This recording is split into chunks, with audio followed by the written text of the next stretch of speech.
Hi, everyone, and welcome to the Marin Women's Political Action Committee's endorsement number 3. My name is Laurel Druk, and I'm the president of Women's PAC this year. First off, for those of you who don't know what the Women's PAC mission does, we are here to increase the women's political participation, as well as recruit, train, and support pro-choice candidates for public office and appointment to boards and commissions. First off, I'd like to thank all of our volunteers tonight who gave up their precious time to help us put this event on, as well as our board members. If you're in the room, can you just raise your hand? Yay! These people have donated their time, treasure, and talent to support this fully volunteer-run organization. I also want to give a shout out to our endorsements committee and our programs committee who have dedicated hours to putting this event on, as well as the programs committee will bring treats and coffee for intermission. So please thank them when you have a chance. I also wanted to thank Eric from the Marin TV, who's going to be recording this event tonight, and we'll be posting the video on our website later this month. This is our third night of endorsements, and it's our first time hosting this many races, and it's a huge testament to our dedication to support all levels of races all the way down the ballot, and we really want to support a pipeline of women and pro-choice candidates to office. We are endorsing in 21 contested races, and we are interviewing about 55 candidates over the course of 3 nights. So thank you for your patience and being here tonight. If you're a candidate, we just thank you for taking the time to apply for our endorsement, and we're just really so proud to see so many new faces in the audience. We have about 170 members, and everyone is welcome to join because women's issues are everyone's issues. And so if you aren't a member, please join us. We have a rolling admission, and it's about $50 to join for 1 year. Without further ado, I'm going to pass it over to Michelle Barney, our endorsement co-chair, who's going to review the process tonight. Thank you.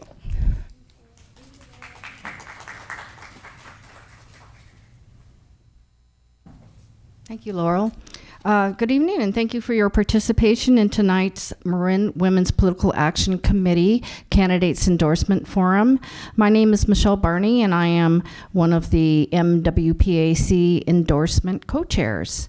All candidates we are interviewing this evening have completed our questionnaire and stated that they are unequivocally support reproductive freedom and the women's right to choose with no restrictions. New this year, male identifying candidates who have a potential to receive an endorsement, as we have ended our practice of just giving eligible male identifying candidates our recommendation. Only endorsed female identifying candidates receive financial support from MWPAC.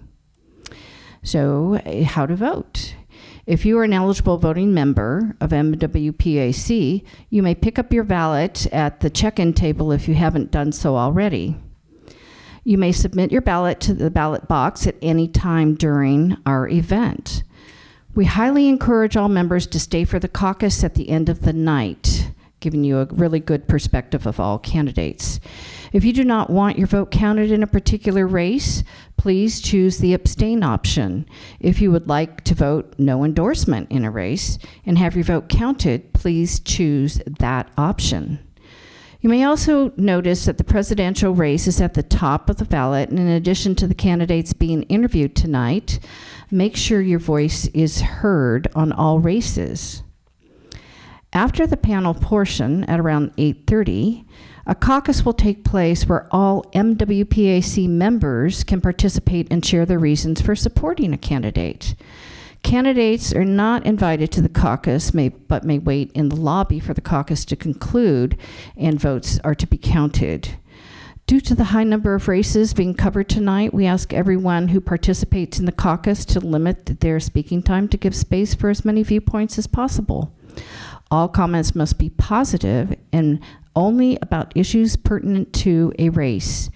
Thanks in advance for getting everyone home before bedtime. We encourage you to listen closely to the candidates' statements and to answers tonight and to complete your ballot appropriately. Now I'm honored to introduce our MC and the panelists for tonight, who will interview the candidates. There will be 2 minutes for an opening statement, 2 minutes for an answer a question, and 1 minute for closing statement. We're running a tight ship, so our timekeeper will keep us on track. Who's our timekeeper? Thank you. Our MC tonight is Catherine Way, who is MWPAC membership co-chair and chair and a long-serving Larkspur City Council member. We have Carolyn Foster, who is a senior at St. Ignatius High School and the MWPAC student intern. We have Mo Danieva Marsh, is a San Rafael City Council school board member. Susanna Morezek is MWPAC's vice president and serves as vice chair of the Marin County Women's Commission. So thank you. We'll start our interviews now.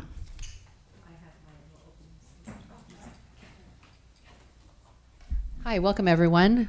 Just so everyone knows, this is being recorded, and it will be displayed on our YouTube channel and through Marin television. Thank you. Before we get started on our races tonight, which we have about 1, 2, 3, 4, 5, 6, 7, 8, the board has had a discussion about some miscommunication that we all had with several candidates who didn't have an opportunity to present to us because of some scheduling miscommunication that we own. So we have offered 2 candidates to speak to us tonight and give a 3-minute statement about their candidacy. One is here, Dawn, and the other is a written comment that I will read when Dawn Matheson is completed. So we'd like to offer Dawn Matheson an opportunity to come up here. She is running for Marin Municipal Water District Director in Area 5. And you're welcome to come up here, and we would love to hear what you have to say.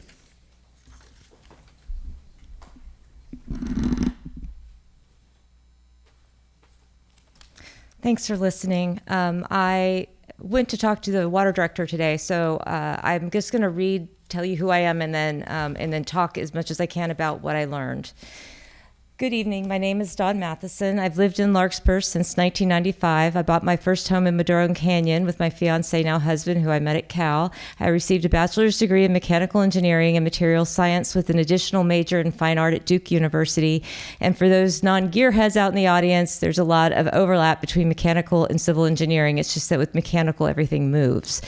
I then studied computer science at UC Berkeley and worked on a NASA astrophysics project until I got my dream job at Industrial Light and Magic in San Rafael. I worked there for 10 years until I had to resign due to family demands. I had special needs twin boys and a husband who had been disabled by meningitis. One of my sons is autistic, and he is now a senior at UCLA. I have to take him down tonight with his service dog, so it's crazy. The other is studying computer science at COM and working at a local startup. I chose the water board. I chose the water district mainly because of its persistent lack of diversity. Unfortunately, I've been discriminated against many times in the engineering world because of how I present. A small blonde woman is not what people envision when they think of an engineer. So I think the only way to change that is from the top. I feel driven to understand and solve problems. I would like to apply my skills to long-term public works that can benefit from my perspective and knowledge base. I've listened to a lot of closing statements in my brief tenure as a candidate, and this word consensus that comes up every time. Consensus is a lot easier to obtain when the decision makers all are from a similar demographic. I've heard them ask really good questions, but the value add you are going to get from me is that the questions will be different because I have a different background and different skills because they did not ask the questions that I would like to ask. I think that people ask a lot about the resiliency of the water supply. I really think we need to work towards IPR and DPR, and we need to whether that's a long horizon or a shorter horizon, I don't think we have a choice. I think that's where we have to go. And I think you can only do conservation for so long. And if you keep going down that path, you're going to end, in Mexico City, where you've got haves and have-nots. Because the rich people, like if you look at the water distribution map, Ross is the biggest user still of water because they don't feel any pain when the water rates go up. And I also think that we're rebuilding infrastructure up from our suppliers, but when we're in drought, our suppliers will be in drought. And so I'm wondering if that should be our primary focus. But anyway, thank you for letting me come and talk tonight. I really appreciate it.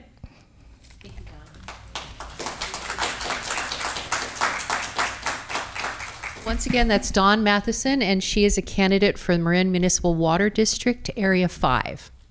Our last individual who I would be reading a statement for is for Marin County Board of Education candidate for Area 4. Her name is Tori Canby, Torycanby.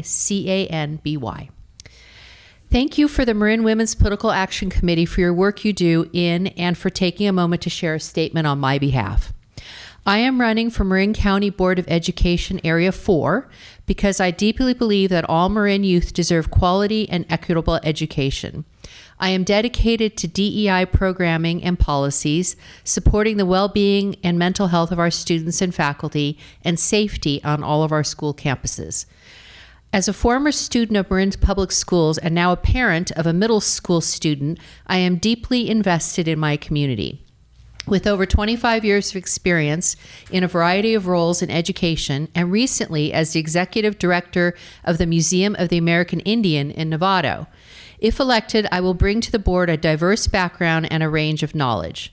I have been endorsed by a wonderful list of leaders. Some include the Marin Democrats, the Marin County Board of Education trustees, Felicia Agrelius, Greg Nell and Marilyn Nemzer, as well as Alexis Feynman, San Anselmo Town Council, Steve Berto, San Anselmo Town Council, and Chance Cutrano, Fairfax Town Council, and Crystal Martinez, College of Marin trustee. I am open to discuss and share with any interested voters about their experiences in Marin around education and talk more about ways to create safe spaces where every child feels celebrated and honored for their unique individual spirit. That's the statement submitted by Tori Canby, C-A-N-B-Y, Marin County Board of Education Area 4 candidate. Thank you, Tori. So this brings us to our first race, which I believe is, my thing's over there. Ross Valley School District. Ross Valley School District candidates, please come up to the,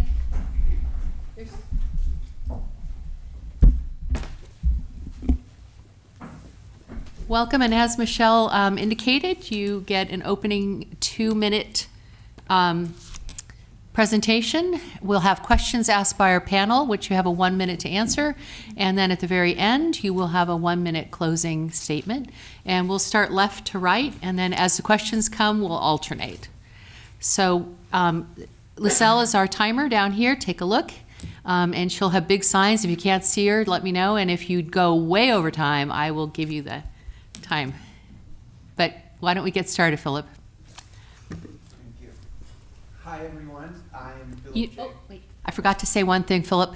You need to turn your microphone on, and you need to push the little button that says push until it turns green. And everyone should do that. Don't touch the microphones, else Kate Collins will kill me, who's the mayor of San Rafael. And when you're done speaking, please turn your microphone off. Thank you. Hi, everyone. I'm Philip J. Pfeffer, but everyone calls me PJ. I'm running for the RVSD school board for a few reasons. First and foremost is my most important job. I am a dad to a daughter who's first grader at Manor and son who's 2. So I'm going to be a dad in the district for the next 12 years. I also care very deeply about public service. I've been a member of Marin's countywide priority setting committee, which helps allocate HUD and other federal grant money since 2019. And I'm currently the vice chair of the Fairfax Planning Commission. I'm also one of relatively few Black and Jewish parents in the district, and diversity, equity, inclusion, and belonging are priorities for RVSD. And I think it's important for voices of underrepresented populations to have a say in how the district operates. I'm also running because I have a skill set that I think would be of value to the board and to the district. I have a decade of experience as an attorney where it's my job to dig deep into the minutia of financial statements, to cite everything I am presenting as a source and follow all of the facts available. Often individuals with my professional experience are unable to commit the time required for this type of position, but I'm able to, and so I think it's important to offer my experience to the community. We have amazing teachers in Ross Valley School District. The district has insisted that it could not afford a higher raise for our teachers, despite the numbers in the budget saying otherwise. What we really can't afford is to lose the great teachers we have to neighboring districts that pay tens of thousands of dollars more per year. Our schools are already feeling this crunch, and a further lack of investment in our teachers would be short-sighted. Students, families, and teachers in RVSD deserve better, and as a board member, I will fight tirelessly to achieve that. Thank you, Philip. Shelley? Hi, thank you for this opportunity. Public school concerns have been at my kitchen table since I was just a little child. I come from a cradle to career family where my mom was a preschool director. My stepmom was an arts education teacher and started the first arts education foundation in her district. My dad started the first continuing education and independent study program in his high school district as a high school teacher. And my stepdad is from Mexico, where his family was involved in education, bringing Montessori education into Mexico City. He moved to this country and then went on to become the chair of the education department at Loyola University in New Orleans, Louisiana, where I spent part of my life going to public schools in New Orleans, Louisiana, with my Latino father, and through his eyes saw that public education system.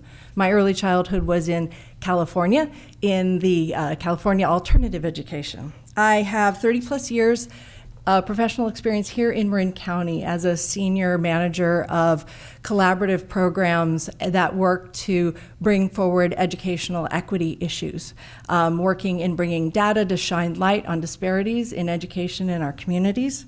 And locally, I am the mother of 2 children who have gone through the Ross Valley School District and have been a PTA president, site council, Little League coach, soccer mom. I've been on the Planning Commission for 9 years and right now I'm the trustee for this first term. So I really see what it's like. It's all about the kids. That's what we're here for. That's what I'm here for, is to make sure that every child has an equitable opportunity to reach their full educational potential. And I believe that's our first and foremost responsibility as trustees. So thank you. Thank you, Shelley. Rachel? Thank you for the opportunity tonight. My name is Rachel, and I'm running for another 4-year term for the Ross Valley School Board. I'm one of the few Pacific Islanders in Marin currently serving in office. I've been a parent in the district for the past 12 years, and my daughter is a current middle schooler at one of our schools. I was raised by educators, and I've been involved in public schools and local politics from a young age. I've been supporting other women in leadership most of my life. I've attended women's marches, held postcard writing campaigns, and I've helped other women and fellow people of color run for office. I started volunteering in my grandmother's kindergarten class as a teen and walked in picket lines for more teacher pay. As a young woman, I saw the importance of volunteering as well as the challenges that our teachers face, both economically and in supporting our diverse students. This has made a lasting impression and fostered a deep appreciation and desire to support strong public schools and our teachers. Through my many years volunteering in classrooms, on school fundraisers, helping on the YES board, working on parcel tax campaigns to improve teacher salaries, and serving on the Citizens Oversight Committee, I've learned a lot about our district and gained a deep understanding of our schools and the challenges that they face from several perspectives. As a trustee, I've made it a point to spend as much time at our 5 schools as possible to see what our students are experiencing every day. It's been rewarding and challenging governing as a trustee. From COVID to the recent interviewing and hiring of a new superintendent, I'm proud that we've navigated so many obstacles while keeping our children centered, and that the district is in a better place than it was 4 years ago. I've seen my efforts make a positive difference, but I know I can do even more. With my board experience and knowledge of a trustee's role and responsibilities, I'm ideally positioned to help RVSD build on our progress to make the district even better. I have a thorough and realistic understanding of school finance, and I want our teachers to be able to affordably live where they work. My goal is for every student that we serve that they have the best educational experience possible in a safe, universally accepting environment. Thank you. Thank you, candidates. Now we'll go to our panelists who will begin asking questions. You'll have 1 minute to respond, and we'll start with Shelley, go to Rachel, and end with Philip on the first question. 2 minutes. Oh, excuse me, 2 minutes. Got that, my timekeeper over there?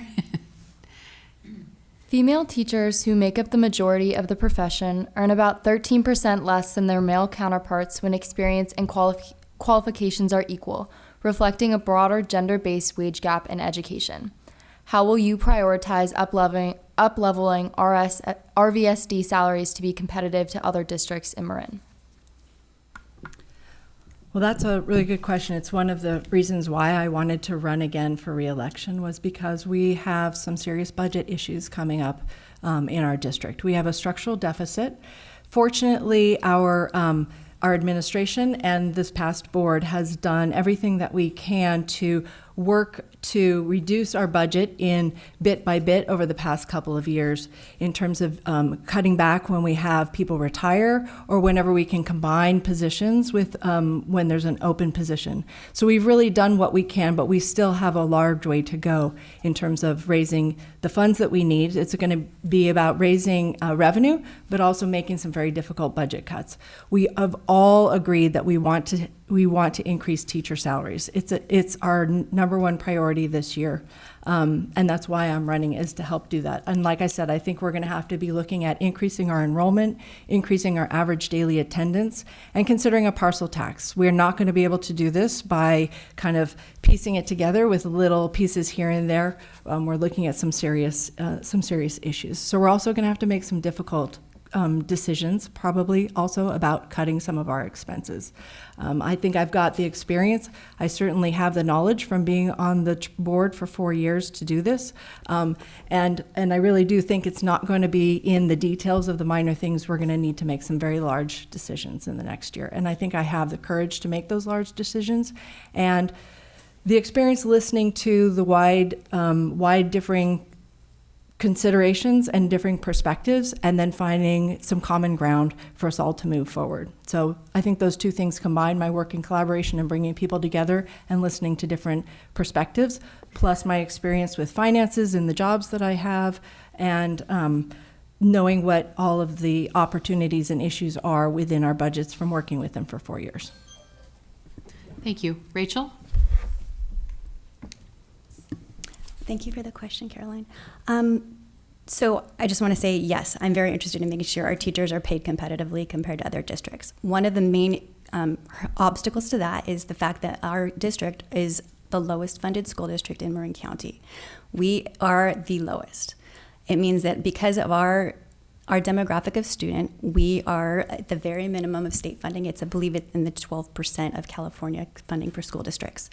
We don't have a lot of children who are unhoused. We don't have a lot of children who are foster youth. We don't have a lot of children who are unduplicated students, which means that we are not in a position where other school districts similar, like San Rafael City Schools or Novato, where they may not have a lot of funding from their property taxes, but those schools have more funding because they do have more of those unduplicated students. It's one of those things I've had to learn as a trustee. It's not necessarily as even as you would think it would be.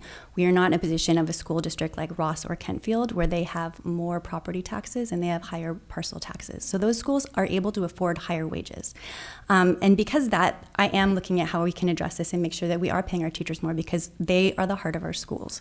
If we don't have them in our schools, the experience for our children is lessened. So, yes, we're looking at budget. I helped implement the budget advisory committee. It had not been in place in many years.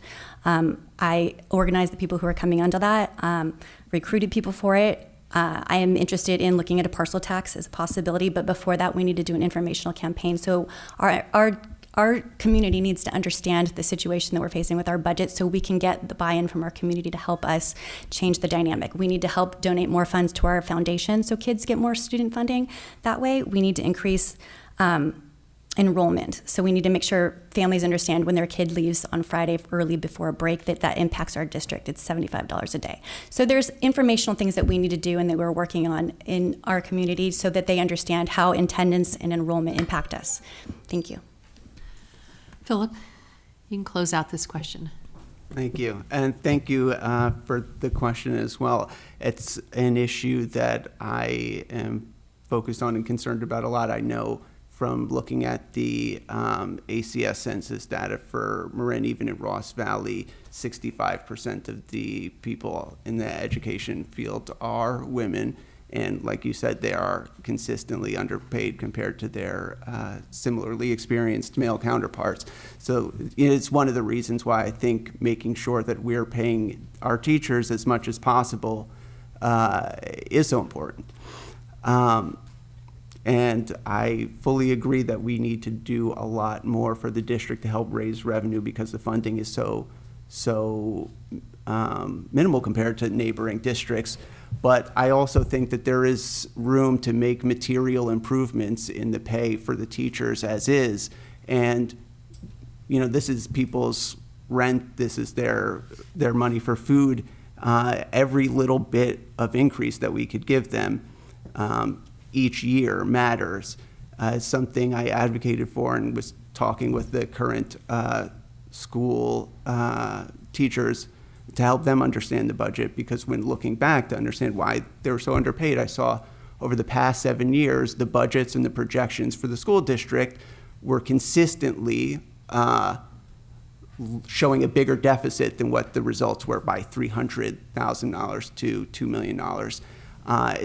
It's a trend I thought would continue to happen, and the unaudited actual results for this past year came out and showed, consistent with the trend, the district ended up with over $700,000 more in its balances than the projections showed, and what the last salary negotiations were based off of.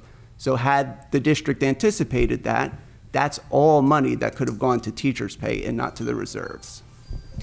Thank you. Second panelist question will go starting with Rachel.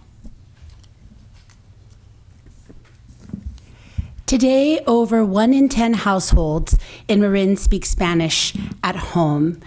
Es muy importante para más practicar español para el día, para el más importante para mi español es más o menos, pero es conexión y comunicación y información para la gente in community. My Spanish is not very great, but it's very important for connection, communication, and information for the people in our community.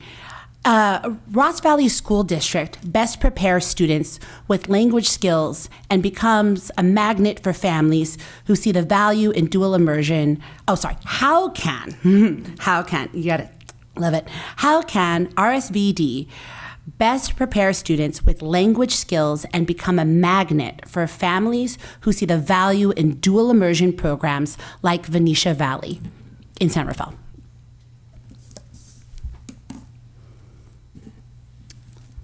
Mo, thank you for the question.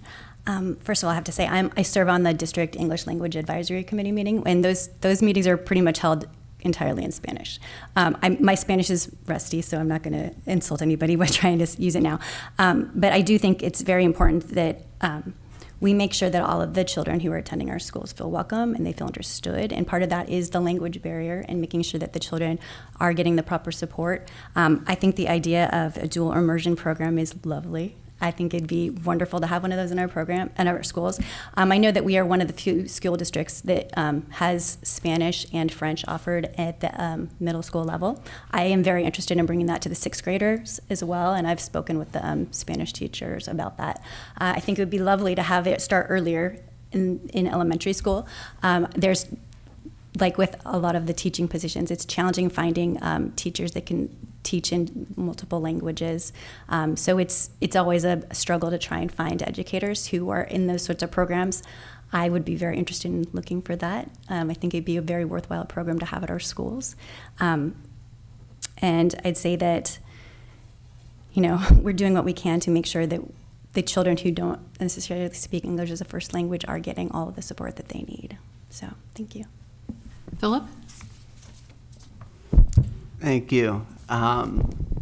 Didn't mention in my introduction, but I was born and raised in New York City. My schools had, starting in kindergarten, language available, and so I was very surprised when moving out here. I just thought it was natural that you would start in elementary school. It's one of the questions I asked our principal, Minikosi, about in my first tour before my daughter began kindergarten, is what options there are for language. Fortunately, at least last year and going on, they offer an after-school Spanish immersion program, but I would also like to see it expand beyond the current middle school offerings because it is so important. It's one of the areas where I think the district can act more creatively, because lack of funding for language is not an issue just in our schools and just in our district. California does not fund it as a core program, and I think there's a lot of opportunity for the district to expand its legislative and political advocacy on a variety of issues, but certainly expanding the curriculum to cover things that are core to our values and that we want our schools to teach, making sure that our elected representatives and anybody else who has a say in California education policy is aware that we are constantly pressing them to do more and to better enable our schools to offer expanded language programs. My school was also French and Spanish, but other languages beyond that. I think it's natural to want to understand what people are saying, what your friends are saying, and it's an opportunity that we can have. Other schools do this. It's not like an unheard of thing. We just need to make sure it happens here. And Shelley? Muchas gracias. Mi español no es tan bueno también, pero yo hablo en inglés. I think this is a very important question, and what I'm reflecting on is the work that we've done in our district for about 7 years now on equity and diversity and inclusion has transitioned from talking to the adults to really getting that into the classroom. And so I think the considerations with English language is also very much in the classroom. And one example of that is changing our language to an asset framing rather than looking at a different, so we talk about multilingual learners as opposed to English language learners. That's a shift that we've made in our district. We also incorporate that idea of identity and celebrating different identities in all of the subjects in our classes, and so that English language learning is not just in English, but it's celebrated and talked about in social studies and in history and even in math. We also have a very robust MTSS or a multi-tiered support system in our school. And so language learning is part of that MTSS system. So the first level is supports in the classroom. The second level are supports that are either pull-outs or push-ins. And then the third level is like IEPs and 504s. So I think that second level, the first and second level, again, making it just part of our school and celebrating everybody's diversity, including their language diversity. The other place where I think we also invested in interpretation headsets. So we did that for our board meetings, but they are also used in our schools so that parents, when they're having meetings with teachers or if they want to attend school events, can use our interpretation headsets. So that's another way that we are addressing this already. And then I think also parent education and maybe partnering with COM or TAM Adult Education to also bring that into our Thank you, Shelley. Now we're going to 1 minute closing statements. So start with Rachel. You have 1 minute closing statement, and then Philip, and then we'll end with Shelley. Okay. Thank you again for the opportunity. I hope I've been able to explain my why for wanting to serve on the Ross Valley School Board and why I'm a great choice. Our district has successfully traversed a number of significant challenges. Dealing with the pandemic and the complex sale of the Deer Park property were proving grounds as a leader for me. I have a strong relationship with our teachers and a deep understanding of the intricacies of public education, school funding models, and the dynamics in our community related to our schools. I'd love to see RVSD seriously consider low-income teacher housing on unused district property to retain and attract staff. We've made continual progress in the last 4 years implementing student and teacher anti-bias training and hiring top-notch superintendent whose qualities are already bringing constructive change to our community. It's critical our new superintendent have an experienced board his first years. We have more work to do, improving communication, rethinking the approach to special ed, strengthening our partnerships with teachers, researching teacher housing, addressing revenues, and attracting new families to our schools. We're on the right track, and I want to ensure we continue to make beneficial changes for the next 4 years. I humbly ask for your endorsement, and I thank you again for your time. Thank you. To recap who I am and why I'm running, I'm an attorney with a decade of experience analyzing the minutia of lengthy and detailed financial statements. I'm well-versed in California and Marin County local policy. Since 2019, I've been on the Countywide Priority Setting Committee, and I've been on the Fairfax Planning Commission for this past 2 years. So I know how meetings operate and have experience helping public meetings run more efficiently. In my personal capacity, I participate in public meetings throughout the county, but especially Ross Valley. And so I have a sense of what community priorities are, what local voices have to say, and a realistic expectation of what it's going to be like to be a member of this board. As one of relatively few Black and Jewish parents in the district, I think non-white representation on the board is important. And most importantly, I'm a dad in the district and will be for 12 more years, so I have a true personal investment in the short and long-term health of our schools. As a board member, you can trust that I will fight tirelessly for the well-being of students, teachers, and families in Ross Valley. Thank you, Philip. Shelley? Well, I believe that our public school systems are a a foundational institution to bring people together in our communities, that they have the power to transform young lives and uplift our communities. And that's why I'm running for re-election for school board. We have a really well-functioning school board right now, and I look forward to working with my colleagues and fellow trustees going forward. We've recently hired a new superintendent who is doing wonderfully, and I'm hoping that we can provide him with the stability and continuity that we've had for the past 4 years with our current school board. So I think I've had the experience working in education field for educational equity that has given me the skill set and the courage to make tough decisions, which we do have to make on the school board. So I would like to ask for your endorsement, and I look forward to working for another 4 years on the school board. Thank you. Thank you, all three of you, for coming to the Marin Women's Political Action Committee endorsement night, and thank you for stepping forward in public service. Thank you.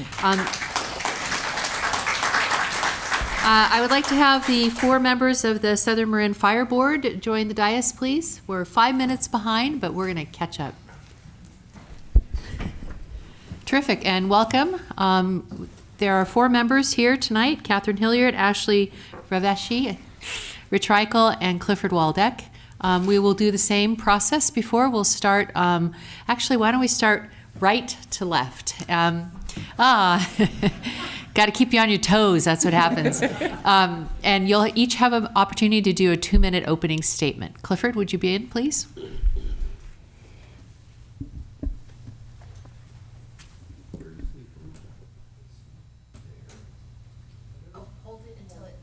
Hold it till it turns green.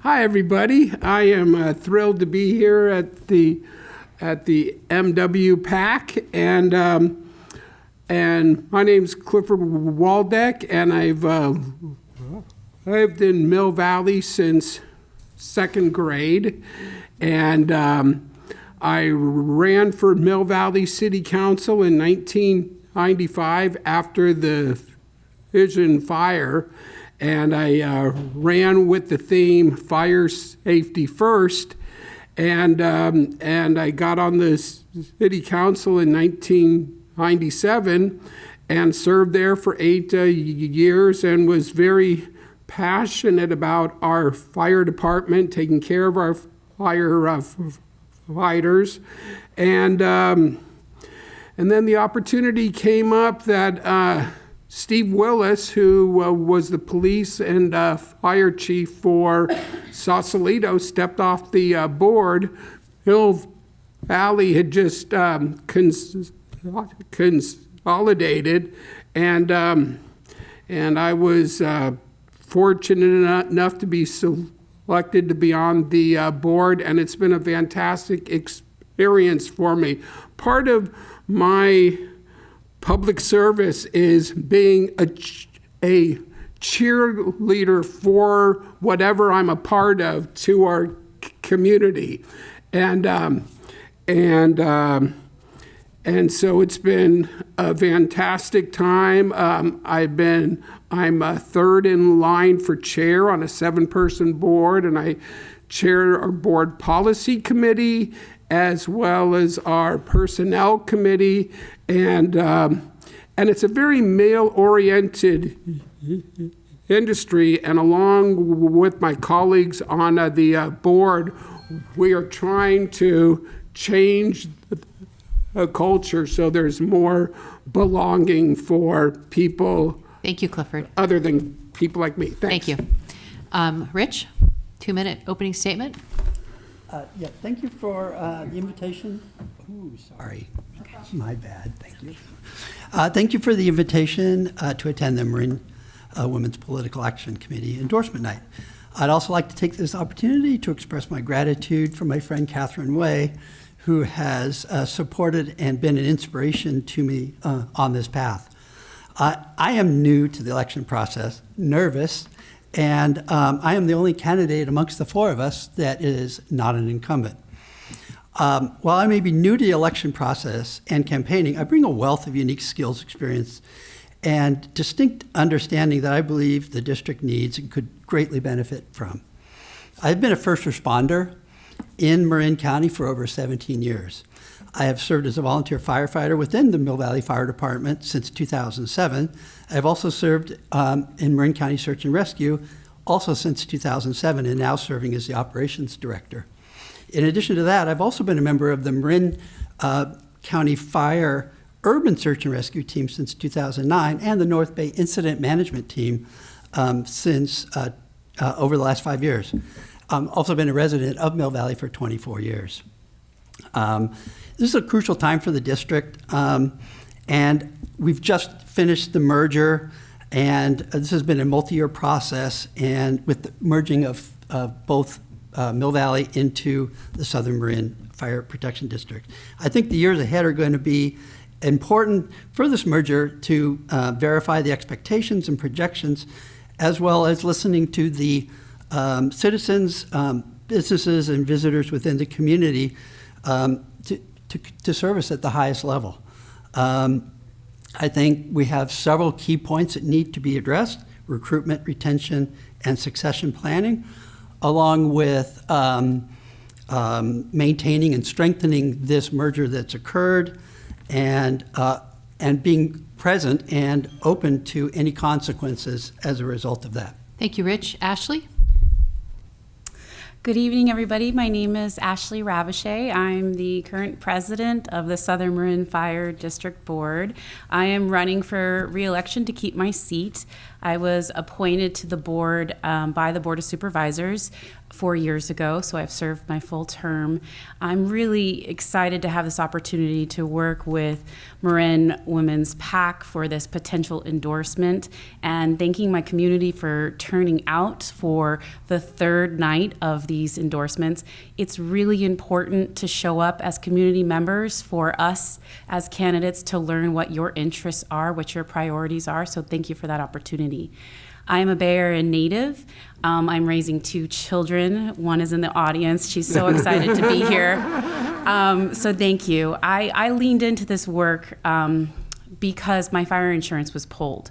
And so prior to joining the Southern Marin Fire District, I became a commissioner at Mill Valley Emergency Preparedness Commission, where I helped to create and shape the NRG Neighborhood Response Program, which has now grown county-wide through Southern Marin Fire District's support. I did that at my kitchen table with volunteers and staff and individuals who were excited about preparing our residents to be part of the solution when an emergency occurs. So at the board level, I'm eager to not only continue that engagement with my community, to hear how you can become more resilient, but also to support my members, ensuring that we have fiscal responsibility to keep our members the top tier of benefits in this community, to ensure that our infrastructure is supported, to ensure that we are responding to the residents, but also to the estimated $14 million visitors who come to Southern Marin Fire District every year. So thank you for this opportunity, and I encourage your endorsement. Thank you, Ashley. Catherine? Hi, I'm Catherine Hilliard, and I'm excited to run for re-election to the Southern Marin Fire Board of Directors. I've been in office since 2010, when the district was only 21,000 people, and now it's 41,000 people. It went from unincorporated Southern Marin areas around Mill Valley, and now includes Tiburon, the city of Sausalito, Tiburon unincorporated areas that are not serviced by their district. We also have the city of Marin and city of Sausalito. And I moved to Tam Valley 30 years ago as a newly single mom, unfortunately. I didn't want to be a single mom, but okay. And I'm come from grateful immigrant refugee parents who taught my family to have strong work ethic and always look for ways to give something back to the community. The value is, this is a value that I've tried to teach my sons as well. And so one of them is a compliance officer with the operating engineers, labor compliance, and the other one, I'm very proud to say, is a division chief at Southern Marin and was the #1 employee when they first incorporated in 1999. That's Fred Hilliard, in case you want to know. Okay. And so in 2010, I was the only woman on the board, and since that time, I've worked with MWPAC colleagues and recruited 2 more. And it's also so now we have 3 of 7 board members, 3 women, and I'm really happy because, yeah, beautiful. And I'm super proud of the fact that we've included all of these. So we service, as I mentioned, the cities of Mill Valley and Sausalito, but we also include the Marin Headlands and Fort Baker, and our guys and gals have to, okay. Thank you. Sure. Thank you, Catherine. Next, our panelists will ask the first of 2 questions, and since we're moving right to left, Rich will be asked the first question, and then Ashley, Catherine, and then Clifford will close. Great. Thanks for being here. This is my favorite part, by the way. Is I used to sit in a lot of these things when I was little, and it's great to see the next generation. My question is, how would you support the efforts of recruiting more female firefighters to the Southern Marin Fire Departments and ensure safety and inclusivity?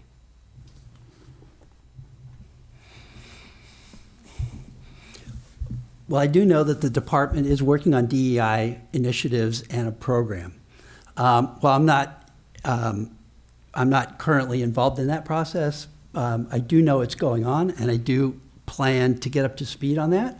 Additionally, as Ashley had mentioned, there is some disparity in the pay structures between adjoining departments and communities. And one of the things that I believe is holding back a lot of the hiring that's going on is the fact that we are not currently competitive with a lot of the other similar districts and communities in the Bay Area.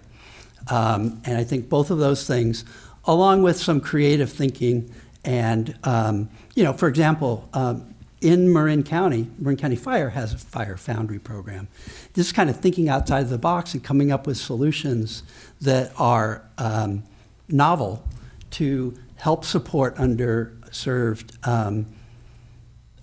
communities and people get a foot in the door with the fire service. And in the fire service, most everybody that's hired is hired from within programs. They're not coming on clean off the street. So having some experience like that essentially gets their foot in the door and gets them a leg up.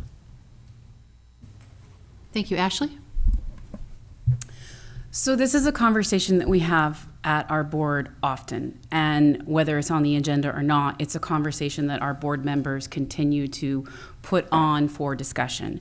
As Rich mentioned, we have the Fire Foundry. What's amazing about the Fire Foundry, and Southern Marin partners with them, is that they do recruitment, which includes wraparound services. So that's part of our ongoing dialogue. As Rich mentioned, that we're always looking for competitive salaries for our members, and I won't get into the dialogue right now because we're in negotiations starting soon. But what I can say is that we have opportunities within the paramedic and emergency response services. California State has something what's called 201 rights, and it's very much a use it or lose it. That means that if you operate a paramedic EMS service, it is your service until you stop providing that service to your community, and then private companies come in from out of state, and whether the service remains at the high level or high quality is to be seen. Southern Marin Fire District ensures that we continue in that, and the recruitment of additional personnel specific to EMS paramedics is an opportunity that we are continuing to explore. Looking at wraparound services as well, but also looking at, when we look at recruitment and diversity, it needs to come from the top down. San Francisco just appointed their first female fire chief. Southern Marin Fire District is yet to have that. So we need to either decide on a homegrown approach where we're bringing individuals up through a training and a mentorship program so they can succeed in the role, or we need to recruit talented individuals at the high level. It's not enough just to have an administrative staff be your female quota. And that is something that we at the board level would like to see changed. And I can't speak for my fellow board because I believe this might be a Brown Act violation just by sitting here. But that is something that I personally believe we need to consider. So thank you for that question. Thank you. Catherine? So you can imagine that it's my passion as the past president of Marin Women's PAC that we have more women recruited. We have now one firefighter on the line. She had to pass all the tests the same as the guys. We are constantly recruiting. I agree with Ashley. We have a really aggressive, robust DEIB. We want people to belong. One of the things we did last year is we had a hero camp. That's HER-O, HERO camp. And it was for training high school students who are interested in firefighting.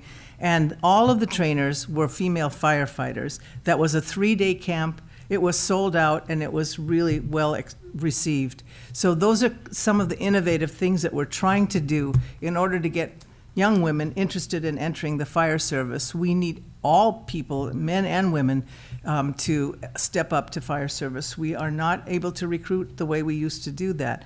And so we are passionately working at including all of the young women. We go to high schools, we go to the sports programs to introduce the fire program to prospective young women and also people of color. We're doing everything we can aggressively, and Ashley's a partner, and so is, I shouldn't say, okay, and, we're all working on it together, and I'm very proud of what we're doing so far. Thank you. Clifford, could you close out this question? Could you repeat this? Yep. How would you support the efforts of recruiting more female firefighters to the Southern Marin Fire Departments and ensure safety and inclusivity? Follow the lead of my fellow board members. I have a unique perspective because for about a month now, I've been a PE sub at Mill Valley Middle School. And back in my day, we had boys PE and girls PE. And now the PE classes are combined. And gee, I wish we would have had that back in our day, because if you had that early on where things aren't gender broken down by this is what boys do, this is what girls do. I just had to share that because my student's sitting right in front here. But it comes back to creating that welcoming environment, and you know, like our board is holding, I got to get a better metaphor, our chief's feet to the fire, because there's always something that kind of gets in the way, and the board has kind of put their fist down and said, no, we need to make progress now. And I'm proud of the progress we've made in the past year.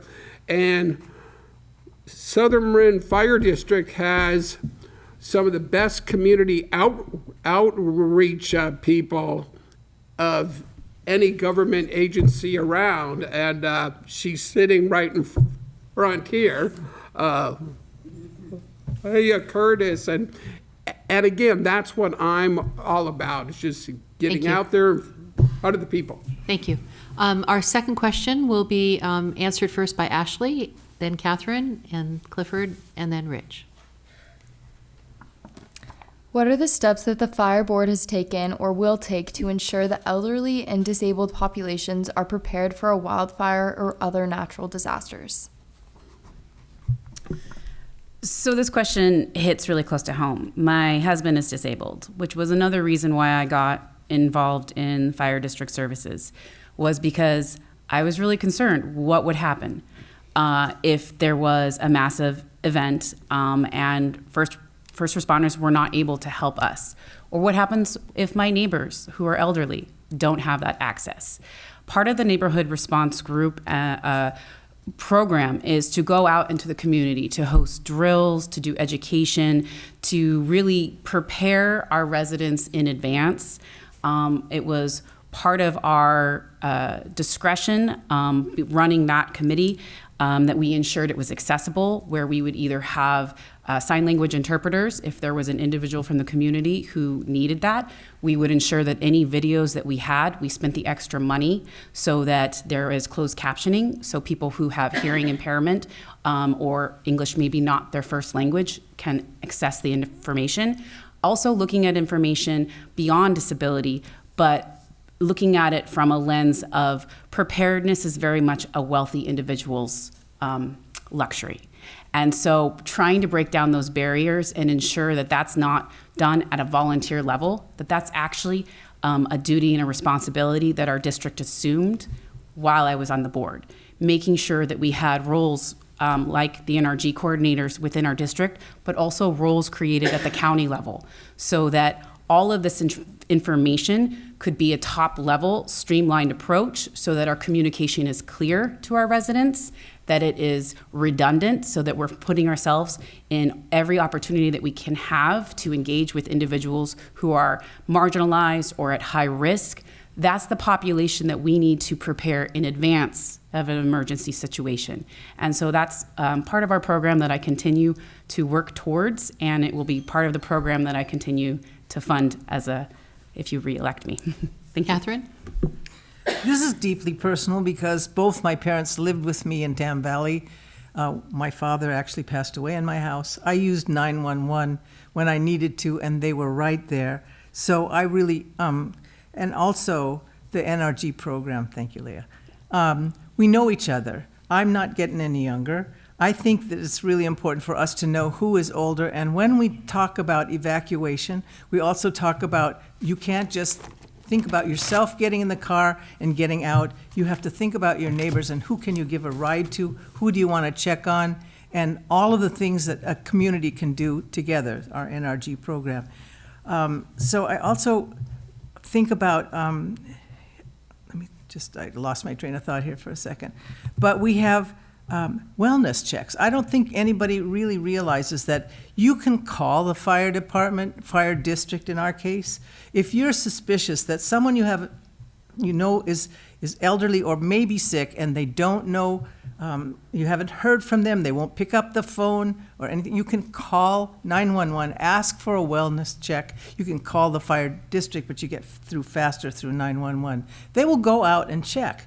And also, again, when my parents were in need of transportation and they were stuck in the house because they were really ill, and I live in a 3-story house, the firefighters came and transported them to the hospital, just, had the right equipment to bring them out, down 3 levels of stairs and into the ambulance. We're doing everything we can to protect our seniors and to even advance programs. Clifford? It's all about community service and community protection, and again, our outreach programs that get people signed up for Ixel alerts and Alert Marin, and also Mill Valley, and I'm sure Sausalito does too. You know, they all have robust community associations, and those community block parties where people get to know everybody and to get to know your neighbor who is next door there, and the people that are down the street cannot be underestimated. And one of the things I'm very proud about the Southern Marin Fire District is they're in a very strong financial shape that allows them to secure grant money when grant money is available, especially from like MWPAC, and if they're state or federal grants too. And so if there are programs that are out there that need to be funded that help seniors, and I'm a senior. I'm much too young to be a senior, but so be it. But it's just all about us connecting with each other. Thank you. Rich? So, Turn your mic on. Is your mic on? Oh. Yeah.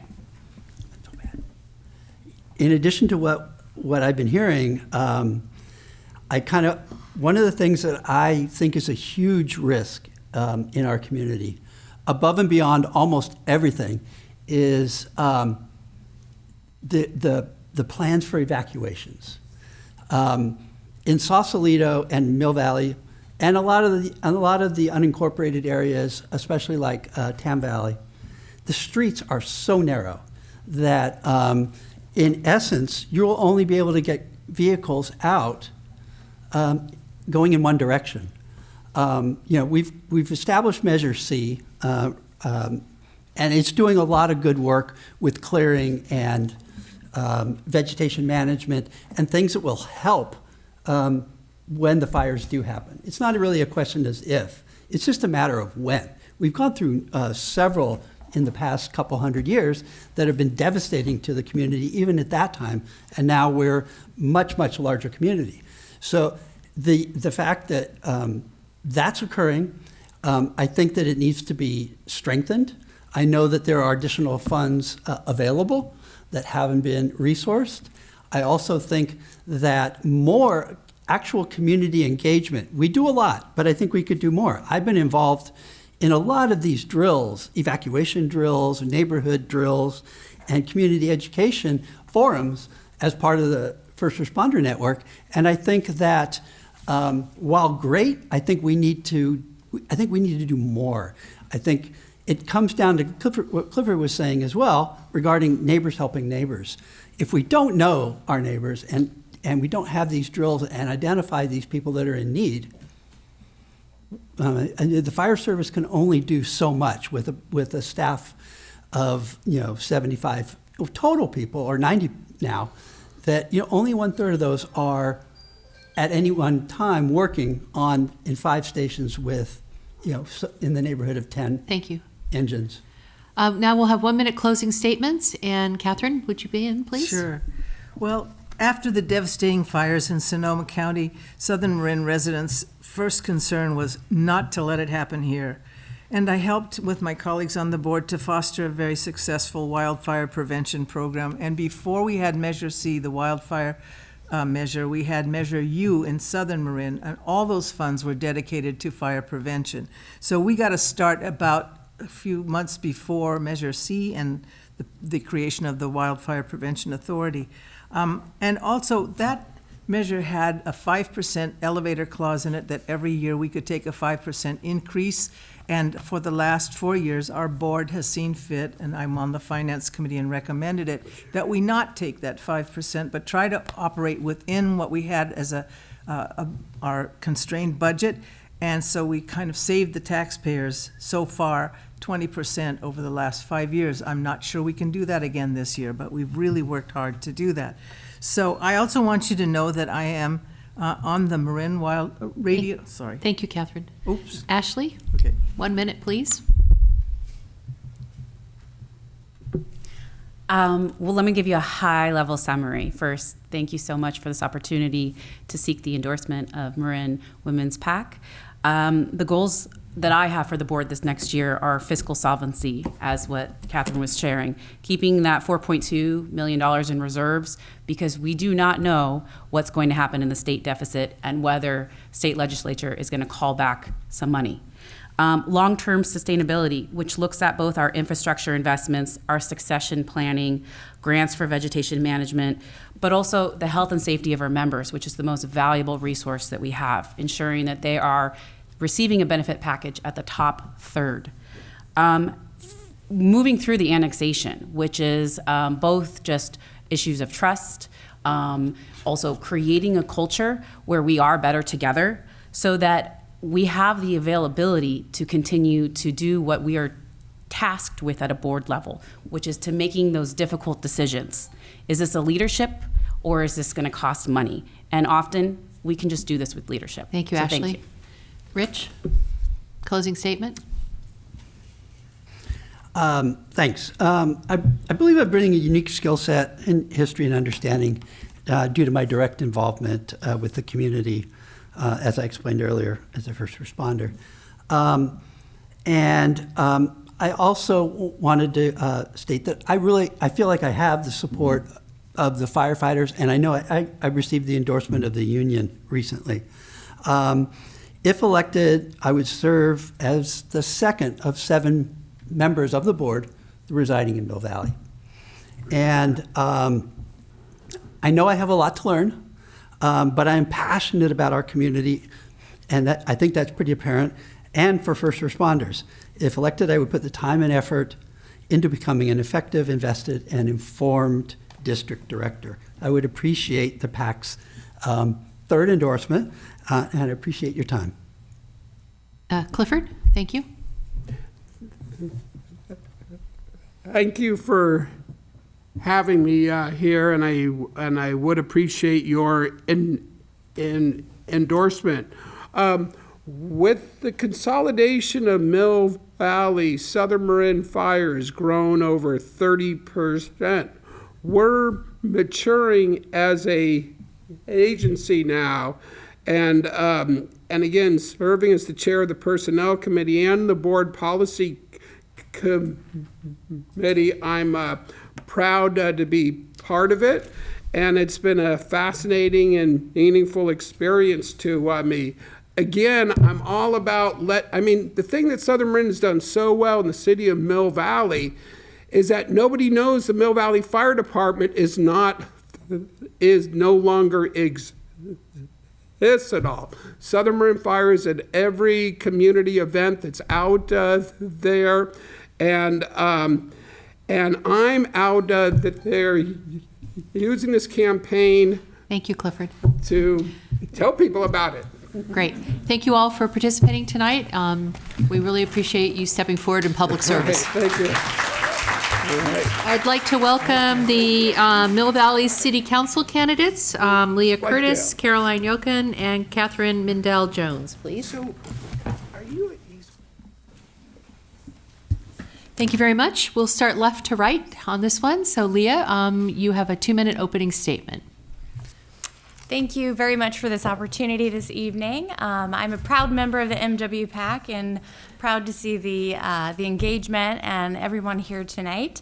I'm a first-time mom, a long-time renter in Mill Valley, and I also am proud to serve locally as the chair of our Emergency Preparedness Commission at the City of Mill Valley and work in our local fire jurisdiction as a public servant.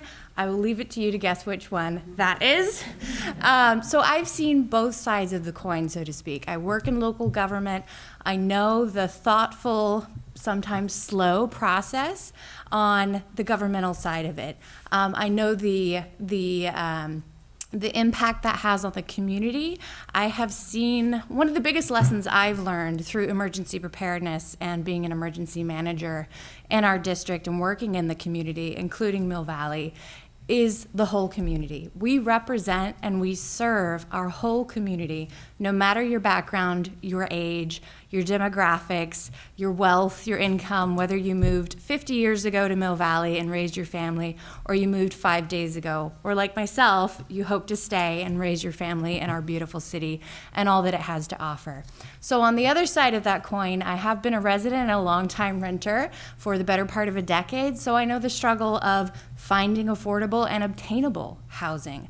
I know the issues of safety, of looking at our schools and the longevity of our community and what we can bring to better serve our community. It is, again, that whole community approach that's so important to me. I serve on our Southern Marin Fire's DEI and B, so that's the Diversity, Equity, Inclusion, and Belonging Committee, because this work, that's voluntary on my part. I choose to be in those spaces so that we can make sure the representation is there. Thank you. Caroline? Good evening, everyone. Thank you so much for this opportunity to introduce myself. My name is Caroline Joachim, and I currently serve on Mill Valley City Council. I was elected to this position in a special election back in March of 2023. By way of background, Mill Valley has been my home for 20 years. It's where I've raised our family, volunteered in the community, and practiced law. To be sure, it's been a balancing act, highlighted by my community and my involvement in the community, from our schools to sports leagues to our library to Marin villages to supporting community service projects. Through these experiences over 20 years, I've developed a broad network of relationships and friendships and have a deep connection and appreciation for Mill Valley. And I really want to see it continue to thrive, particularly as we navigate through the challenges we face ahead. During my time on council, I've been able to launch 3 different community-based initiatives. I'm gonna go really quickly because I have 1 minute left. Neighborhood chats, where city staff and council members go into the neighborhoods, encouraging neighbors to know one another, and also have open and informal conversations. Beautification brigade, kind of self-explanatory. We're trying to improve our open spaces. And then I formed an advisory group, which is really important, Live Well Mill Valley, which is gonna help Mill Valley transform into an age and disability-friendly town. So I'm also updating our city council policies to ensure transparent governance. So I'm running for re-election because I really want to continue the progress that we've made thus far and also work on and advocate for policies and programs that are going to strengthen Mill Valley in our future and keep it bright. So it's been a privilege to serve, and I would be honored to actually serve a full term, and that's why I'm here tonight to seek your support and endorsement. So thank you very much. Catherine? Hi, everyone. I'm Catherine Jones. I was born and raised in Southern Marin. I'm a mother of 3 small children. I'm an attorney and a conservationist, and I'm running for city council because I believe deeply in public service, and I want to work to ensure a future in which our community is safe, vibrant, and welcoming. I have devoted my career to public service with local agencies and environmental nonprofits.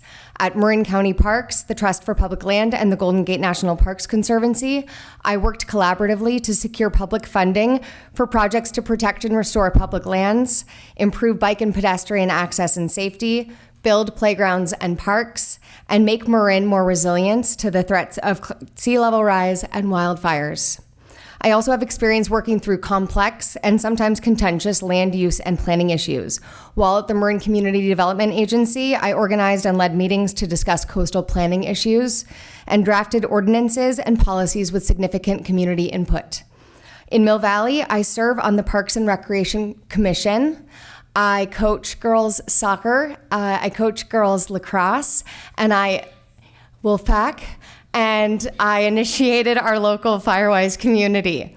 If elected, my priorities will be to make our community more resilient to climate change and wildfires and sea level rise, improve bike and pedestrian access and safety while reducing traffic, and build affordable housing so that those who work in Mill Valley can afford to live here, and support economic vitality to make our commercial centers more lively and vibrant. I'm grateful to have early endorsements from local elected leaders, including 11 former Mill Valley mayors, State Assemblyman Damon Connolly, Marin County Supervisor Stephanie Moulton Peters, Corte Madera Mayor Eli Beckman, and Marin Municipal Water District Board Member Jed Smith. I'm excited to bring a fresh perspective to City Council, and I thank you for your time, and I humbly request your endorsement. Thank you. Panelists, first question, and Caroline will start, and then Catherine, and then Leah.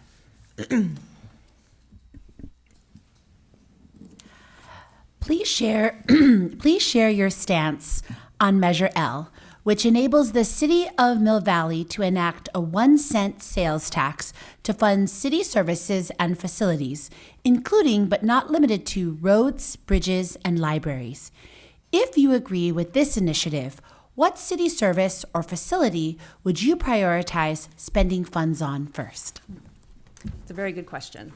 Actually, this was something that I've been working on as a council member. So for the last, and I'll try to be this quick because I know there's a time limit, but for the last 4 to 5 years, the city has been doing an inventory of its facilities and assets and trying to figure out where we are vulnerable. And one of the things we are vulnerable with is aging infrastructure. So what our city put together is they put together a list and identified different projects that they thought this is what we need. And when they did the totals for the costs, it totaled about $150 to $180 million. So this is significant. How are we going to pay for this? Because funding is always an issue. And right now we do not bring in the funds to pay for those repairs to occur. So we need to prioritize and we need to figure out the funding. So what the city did was they put together a study committee and we just vetted it. So we had 10 to 15 of our community members looking at it. Do we need these? Do we need these repairs? Is it critical? And how are we going to do it? And so we went through that vetting process. And what they agreed with is that we do need, these are critical infrastructure needs, not only to protect our roads and maintain them, but really it's public safety. It's our number one concern. And so what we came back with through a survey result was the sales tax measure. And that was something that our community was going to support. And now we are out there talking about exactly what that means. So what we are really proud about is that we've got endorsed by COST, Mill Valley Chamber of Commerce, which is another really important supporter. And the Marin Association of Realtors just came in with their support and endorsement for this. And the other important part of it is that we've got guardrails in place. So the guardrails are a 10-year sunset.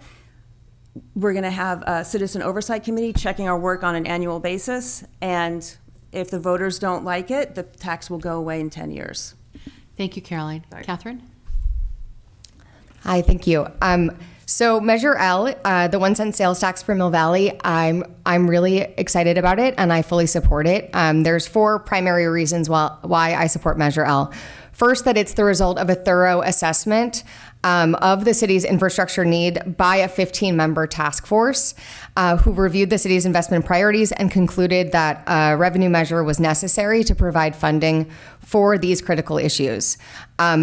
Mill Valley has the lowest sales tax rate in Marin, along with Belvedere, Ross, and Tiburon at 8.25%. So at 9.25, we would be in line with a lot of other Marin County communities. The $4.2 million annually would be used to maintain city critical city infrastructure, including, as you mentioned, roads, bridges, emergency routes, and support general city services. And a lot of the facilities, too, are not just aging, but they're in danger because climate change is exacerbating those needs, making landslides more likely. The fourth reason I support it is that it has great guardrails. When I worked for Marin County Parks, I wrote Measure A, which is the sales tax that passed in Marin County for parks, open space, and conservation. And it has similar guardrails, a sunset, a 10-year sunset, an oversight committee, audits. And so I think with all those things in place, it has the support of not only the community who trust our city council, who trust our staff to do the right thing, and who believe in the endorsements that they're getting from COST and the realtors, et cetera.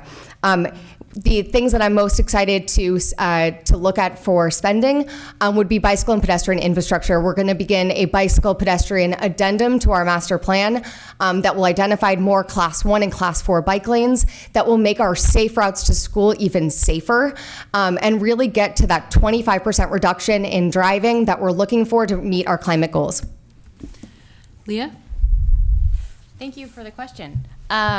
So for yes, and for all the reasons that my fellow candidates mentioned, I am in support of Measure L.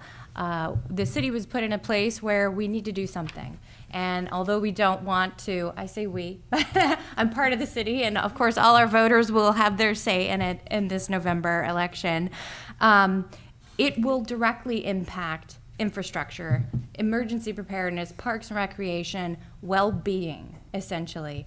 Impacting the longevity of our community, the standard of living that our community has.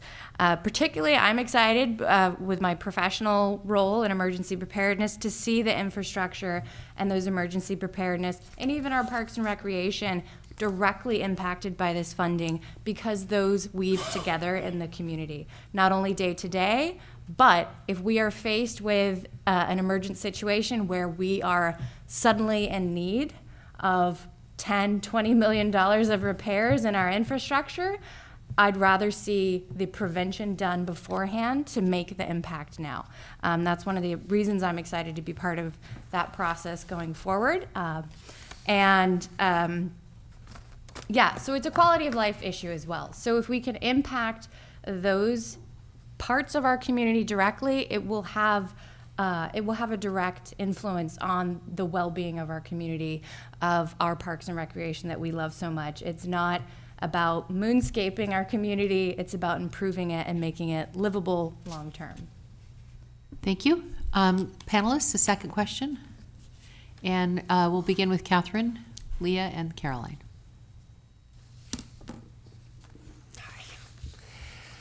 What do you believe is the importance of equity, inclusion, and belonging in Mill Valley? And what actions will you take to encourage the support of this work if elected? Thank you for the question, Susanna. So since 2020, the city of Mill Valley has taken sustained action to address systemic racism and injustice in Mill Valley. In policing, it increased transparency by including monthly activities reports, adopted bias-free policing policies, and it implemented the Racial Identity Profiling Act, RIPA, early. That's AB 953. It also developed a formal oversight committee process with a council subcommittee, which I thought was really important. The other thing that the police have been doing is has increased their community engagement. We recently attended National Night Out, where our children were able to meet every single police officer and get to know the officers that police our communities. So I thought that was really valuable as well. In housing, I think that we can live our DEI principles in creating significant strides in affordable housing and really making our communities more diverse for those who live and work and go to school in Mill Valley.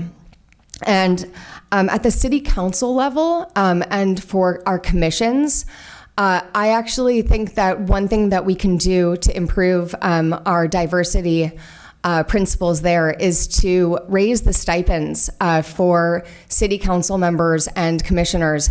Right now, by raising those stipends in furtherance of SB 329, we can encourage more marginalized representatives from marginalized communities to serve, because we should be able to pay for our pay at least the price of our service.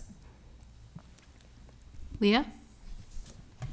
Thank you for the question. For equity, inclusion, and belonging, I think on a high level, we should be doing everything through a lens of equity. Every decision we make, tax measures, how we're impacting the day-to-day life of our community, what effect does that have on people of different backgrounds, of different ages, of different transportation means. So if we do that through a lens of equity in all the decisions that we make and we hear from our community, I think you start to reach inclusion and diversity and that sense of belonging that's so important. As a longtime renter who moved to the Bay Area and wants to put my roots down, I understand the issues of housing around giving people the opportunity to live and work where their heart is, where their community is, where they are trying to put those roots down.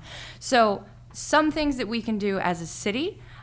We have a number of very active commissions, volunteerism throughout our city. I would love to see more engagement from our high schools. Tam High is probably one of our most diverse schools and serves a wider area beyond Mill Valley.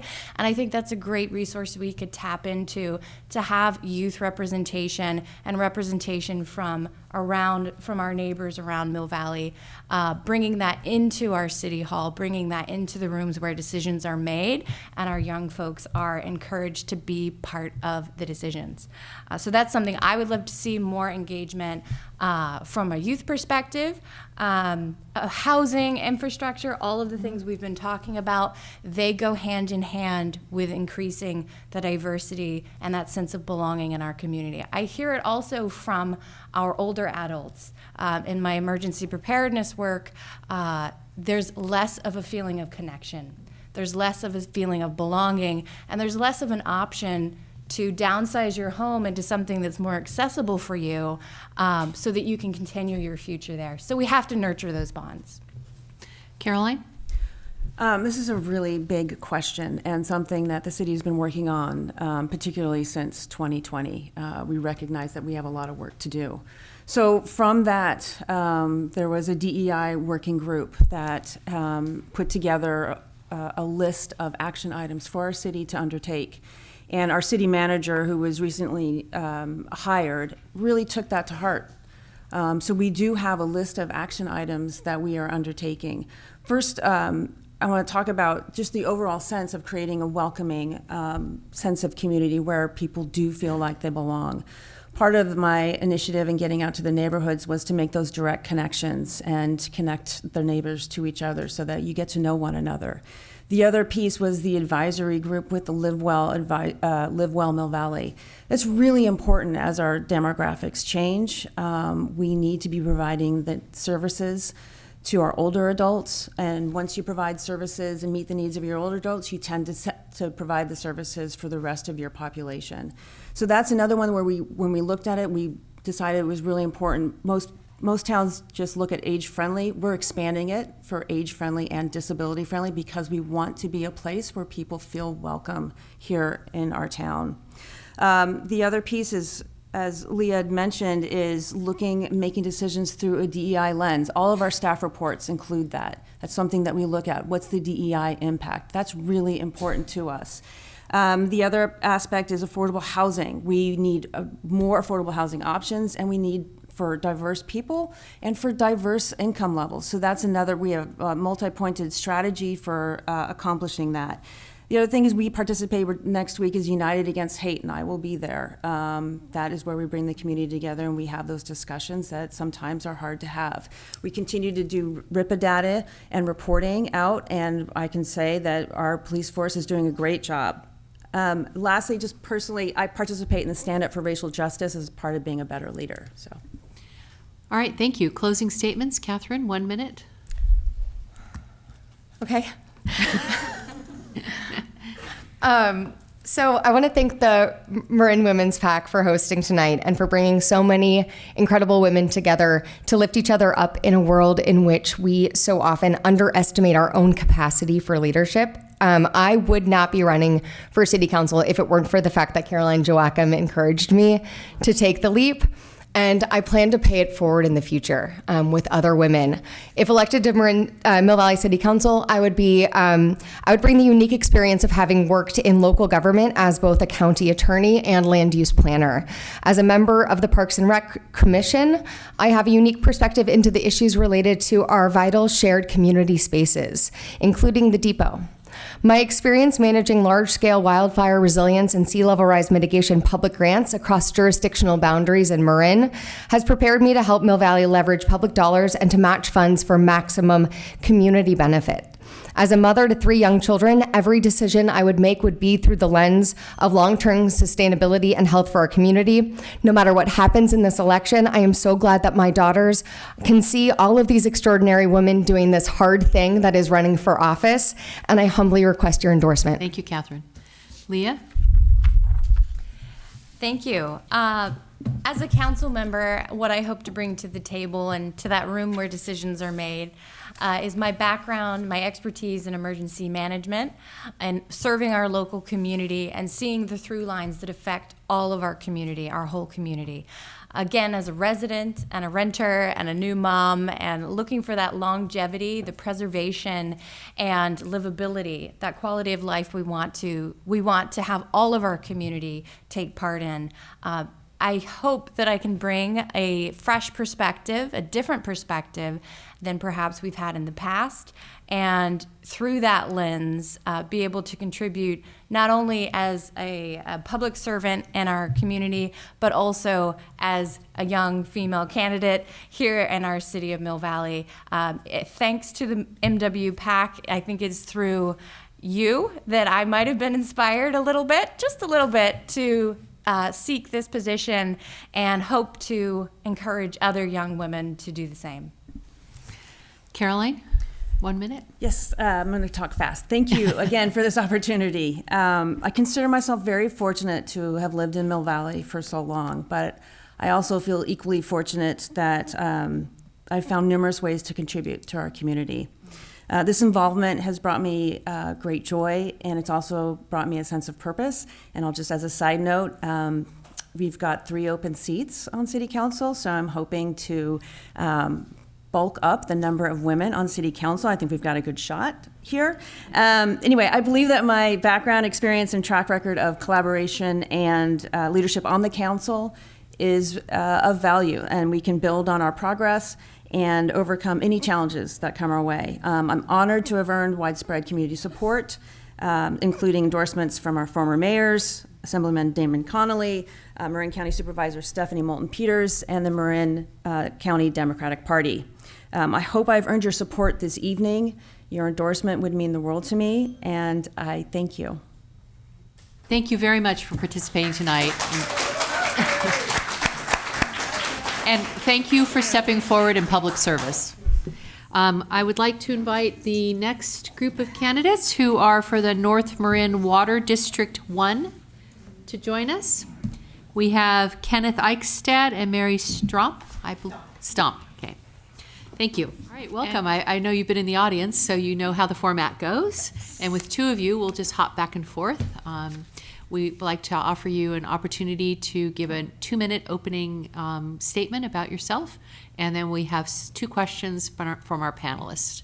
So, Kenneth, would you like to start? Yes, thank you very much for inviting us to present tonight. My name is Ken Eichstad. I'm the incumbent director for District 1 of the North Marin Water District. The district provides critical public health and safety infrastructure to the residents of Novato and West Marin from Olema to Dillon Beach. I was born and raised in Marin. My dad was an engineer and worked on the construction of the Richmond-Santa Fe Bridge. Early on, I learned the vital nature of public works infrastructure. As a registered professional engineer with over 40 years experience, I bring a strong background of knowledge to water system operations, design, governance, construction, and capital planning. Water-related projects that I've worked on include the East Bay Municipal Utility District Seismic Improvement Program, as well as San Francisco's Public Utility District's Water System Improvement Program. Both programs made major progress to increase the seismic reliability of the Bay Area water supply network. I was also the general manager for the Inverness Public Utility District, which includes both fire and water, and during that time I achieved state certifications to operate both distribution and treatment systems. I recently retired as traffic engineer for the city of Petaluma, and I serve as the lead for Olema Valley on the Alliance of Coastal Marin Villages. More information can be found at keneiksted.com. Thank you very much. Mary? Good evening. Thank you for the opportunity to speak with you tonight. I'm running for District 1 Board of Directors of North Marin Water District. The district is comprised of about 78% ratepayers from Novato, in which I live, and 22% from West Marin, where Ken lives, which is a contracted water system. I was born and raised in Marin County, and I've lived in Novato for 27 years. I'm a former City of Petaluma council member and have served on many, many boards and commissions. I'm currently a member of the Marin County Civil Grand Jury. I have a master's in business administration, and I'm a certified public accountant, senior professional in human resources, real estate broker, and loan originator.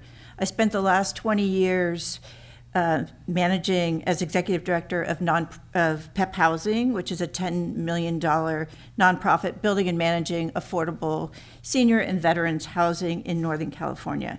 I retired in 2023. I manage projects up to $40 million. I bring a unique perspective to the board with my financial and human resources background. This board has not had a woman on for 21 years. The fire board, by the way, has been 48 years in Novato, and I believe a board should be representative of the community it serves.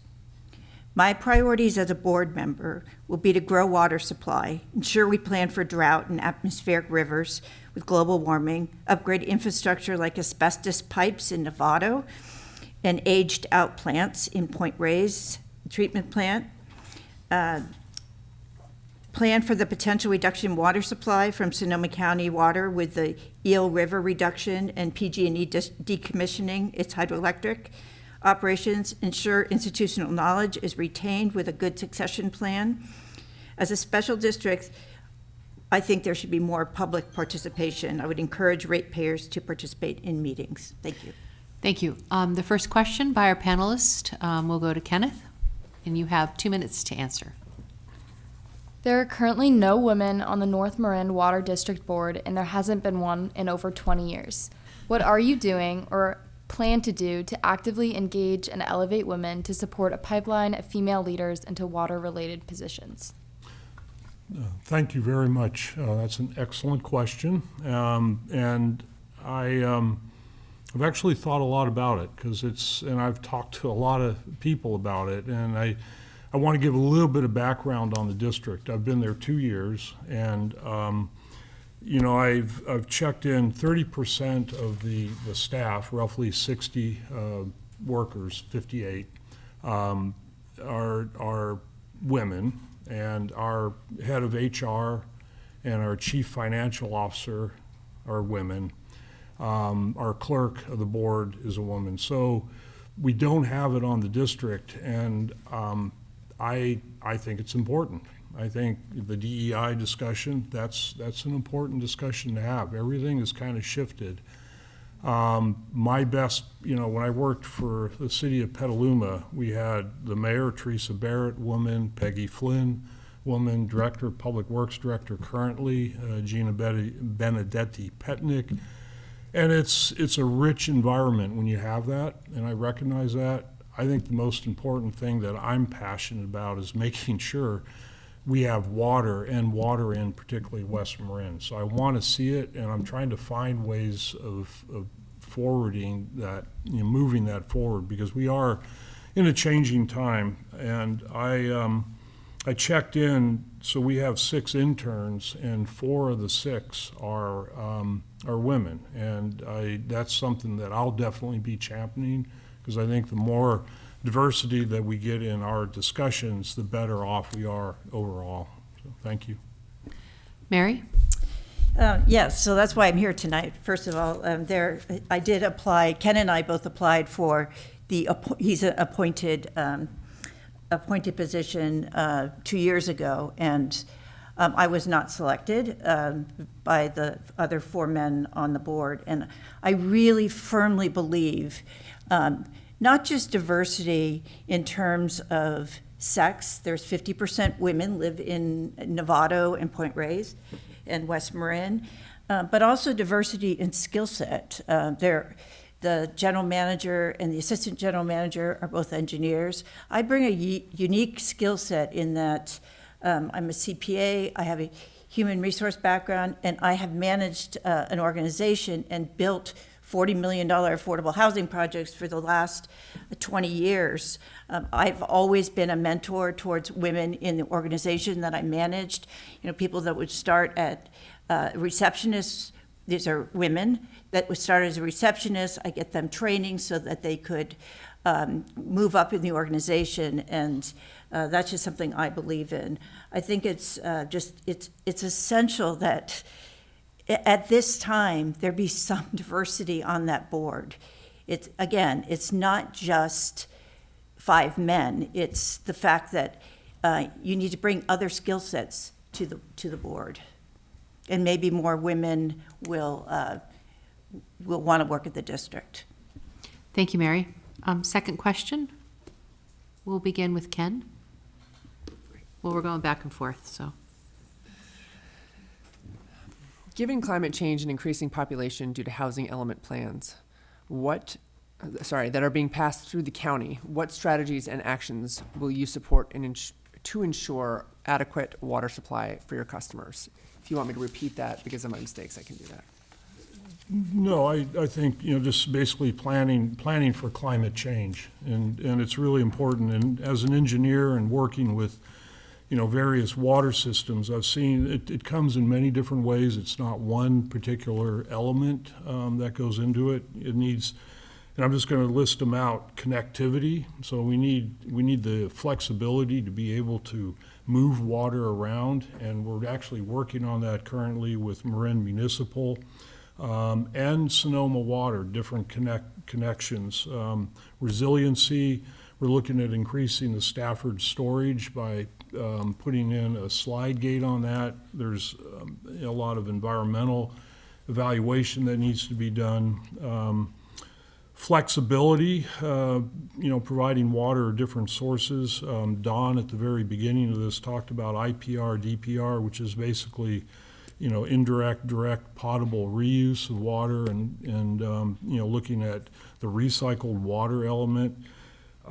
Conservation is an ongoing effort that the district has, but that's got, I think we've kind of run the course on that. But increasing storage for the variety of weather events, and how the dam is operated for Stafford comes into play. The other thing that's really key with Stafford that we've already implemented was moving water using Stafford as a storage reservoir and maximizing the storage. So overall the district's on the right track for climate action. Thank you.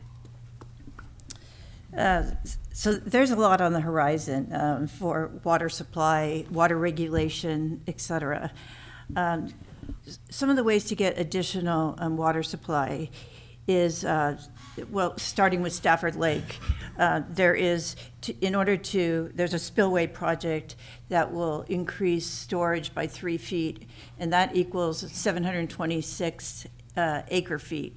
Out of a report that was done with all the alternatives to increase water supply for the district, that produced the most water. Recycled water it's a really high cost for the infrastructure, and there is currently recycled water to 2 of the 3 golf courses in Novato, as well as car washing facilities. However, it's expensive, but there can be an increase in recycled water if it's near existing pipes.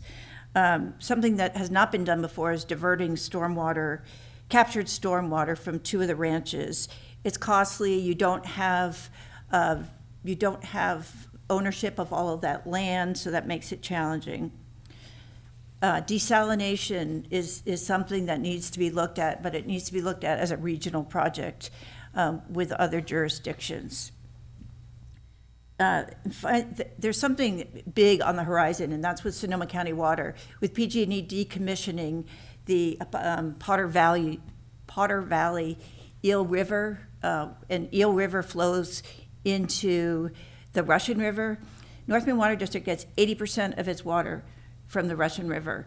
And with this decommissioning, potentially we could lose 90% of that water coming from the Eel River. It's never a good idea to take one watershed and feed it into another watershed, but that is the reality of it. So there's a lot of challenges coming up regarding water supply. Thank you. We're now to closing statements. You have 1 minute, Ken. The district has been doing an excellent job. As the incumbent, I want to ensure that the district continues that admirable track record and also sets the course for excellent water service for generations to come. As an engineer and as a West Marin resident, I want to bring the needed skill set to help guide the work in Dillon Beach, the Point Reyes area, as well as Novato. I've been endorsed by Assemblymember Damon Connolly, the Marin Democratic Party, Supervisors Lucan and Rodoni, Peggy Flynn, former Assistant City Manager Novato, current City Manager Petaluma, Ralph Grossi, and the Main Street Moms of West Marin. There are many other endorsements on my webpage. I want to thank the Marin Women's PAC for consideration to endorse me and for all your efforts that you do in this election. So thank you. So a passion for water has been in my family for 6 decades. My father worked at Marin Municipal Water District, head of the land department for 31 years, and my husband works at North Marin Water District as a supervisor of water distribution and treatment. So I feel like it's been part of my world for a very long time. As a director, I'll balance rates charged to customers and infrastructure needs of the district, and ensure contracted services are properly priced in West Marin and Oceana Marin wastewater system. Obviously, Sonoma County Water, represents a good portion of the water. The rates increased 11% over the last 2 years.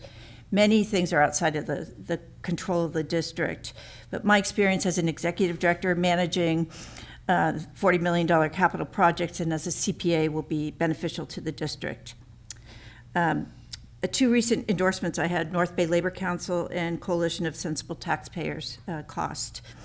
Not only do I bring diversity to the board, with my education and work experience, I'll be the first woman in 21 years. I appreciate your endorsement. Thank you. Thank you. Thank you both for being here.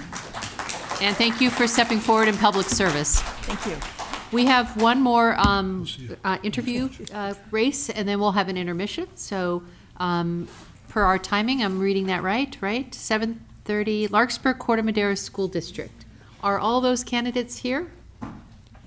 Okay. Beth, Ava, and Rachel. Great. Come on up, and if you need a glass of water or something, well, welcome. Thank you for applying for the Marin Women's Political Action Committee endorsement, and congratulations on being a candidate in a very competitive race and a very important one. So we are going to start. You saw the format. You have 2 minutes for an opening statement, and then our panelists, one being one of our youth ambassadors, Caroline, will ask 2 questions of you, and then you'll have a closing statement. And here's your timer. So let's begin. I'm moving it around tonight, so we'll start left or right to left. So Rachel, could you begin? Sure. Thanks very much. I'm running for the Larkspur-Corte Madera School District Board because I think I'll bring a diversity of perspectives to the school board. When my husband and I moved to Larkspur, one of the reasons was for the wonderful schools. We both went to public schools, K through 12, and it was very important to us for our kids to do the same. Since our son started attending Neil Cummins, we've known that we absolutely made the right choice. But the school has provided our son with so much more than a great education. A call from the school nurse changed our lives. She had performed the standard kindergarten hearing screening and uncovered hearing loss. Because of her careful work, my son now receives the care and services he needs to not just succeed, but to thrive. Because of this experience, I perceive the world differently. I think about how each of us experiences the world differently as well. This is especially important for our students in school. As the district embarks on its exciting plans to educate students for the future, we need to ensure that the rising tide lifts all boats. What works for one student may not work for another.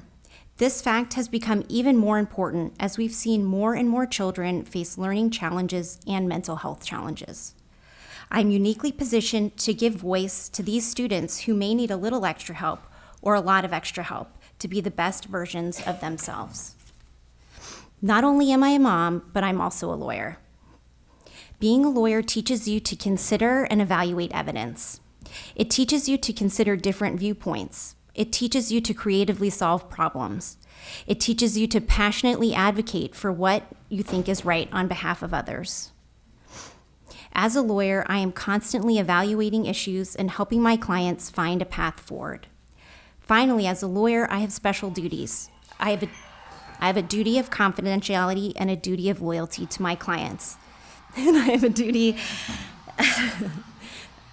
to uphold the ethics of the profession. These skills, combined with my personal experience as a parent, make me uniquely qualified for the position. Thank you, Rachel. Thank you. I appreciate the applause from the audience. I was going to say. It was a little unnerving to just As long as we all get an applause. Yeah. Hi, good evening, everyone. My name is Ava Fruin. I'm so honored to be up here and have this space to share with y'all as a candidate for the Larkspur-Corte Madera School District. I myself am a proud product of Marin County Public Schools. I am a former teacher. I'm a professional in the education technology industry, and I am a mother to 3 young children who attend school in our district. So I have a deep personal and professional connection to our community. I have a master's degree in education and 15 years of experience working in education and the education technology industry. In my current role as Director of Learning Experience, I lead teams that build innovative learning solutions and that balance both business and educational goals. So I have a strong understanding of the types of challenges that face our district and also the great opportunities in front of us to achieve change. I believe strongly in equity, inclusion, and opportunity for all. I believe that every child deserves access to high-quality public education.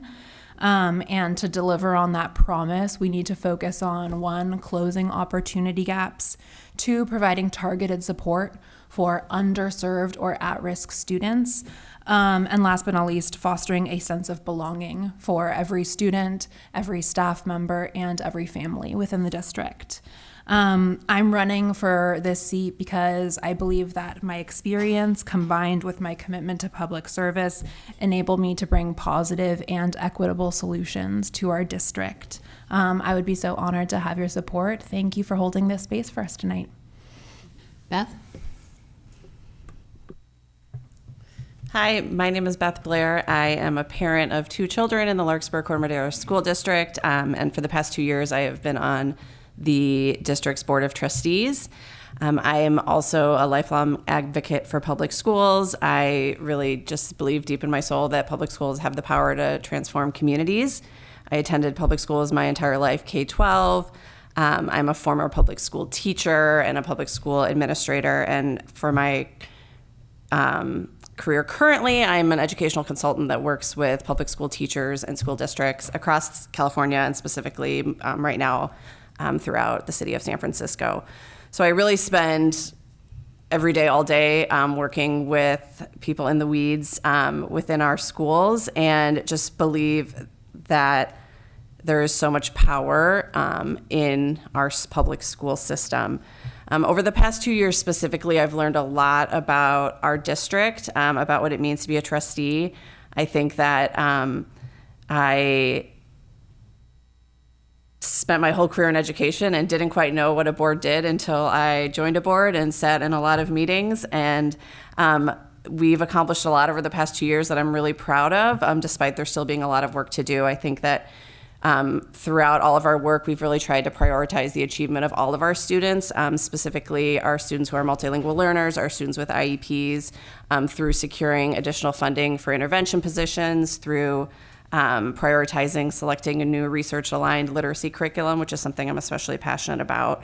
We've maintained the fiscal stability of our budget while also being able to increase compensation for our teachers, which was really much needed, even though it was not enough. It was definitely a start. We've responded to the needs of our community for a focus on mental and physical and emotional safety through the creation of a school safety task force and soliciting more feedback. That was too long. No, Thank it's you. fine. Thank you. First question from our panelists, and I think it'll go Ava, Rachel, and then Beth. No need to be nervous at all. We're almost going to have snacks and coffee, so we're all very excited. No, it's all good. Bringing the energy. I'm going to shift and pivot.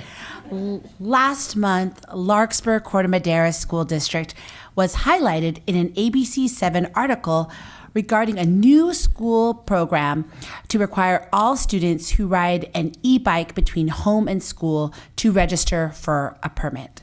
Since the start of school, what additional measures are being considered to ensure the safety of our students and the communication with parents?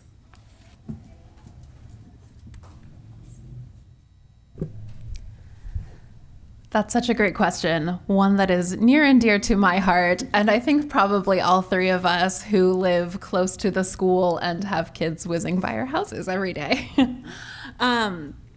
First of all, it was really great to see the district put forward the first safety measure on e-bikes. I think we have seen over the course of many years, Larkspur-Corte Madera School District really being a leader in initiatives like this. It was one of the first districts to come up with a no cell phones in school policy, one that is now almost universally applied.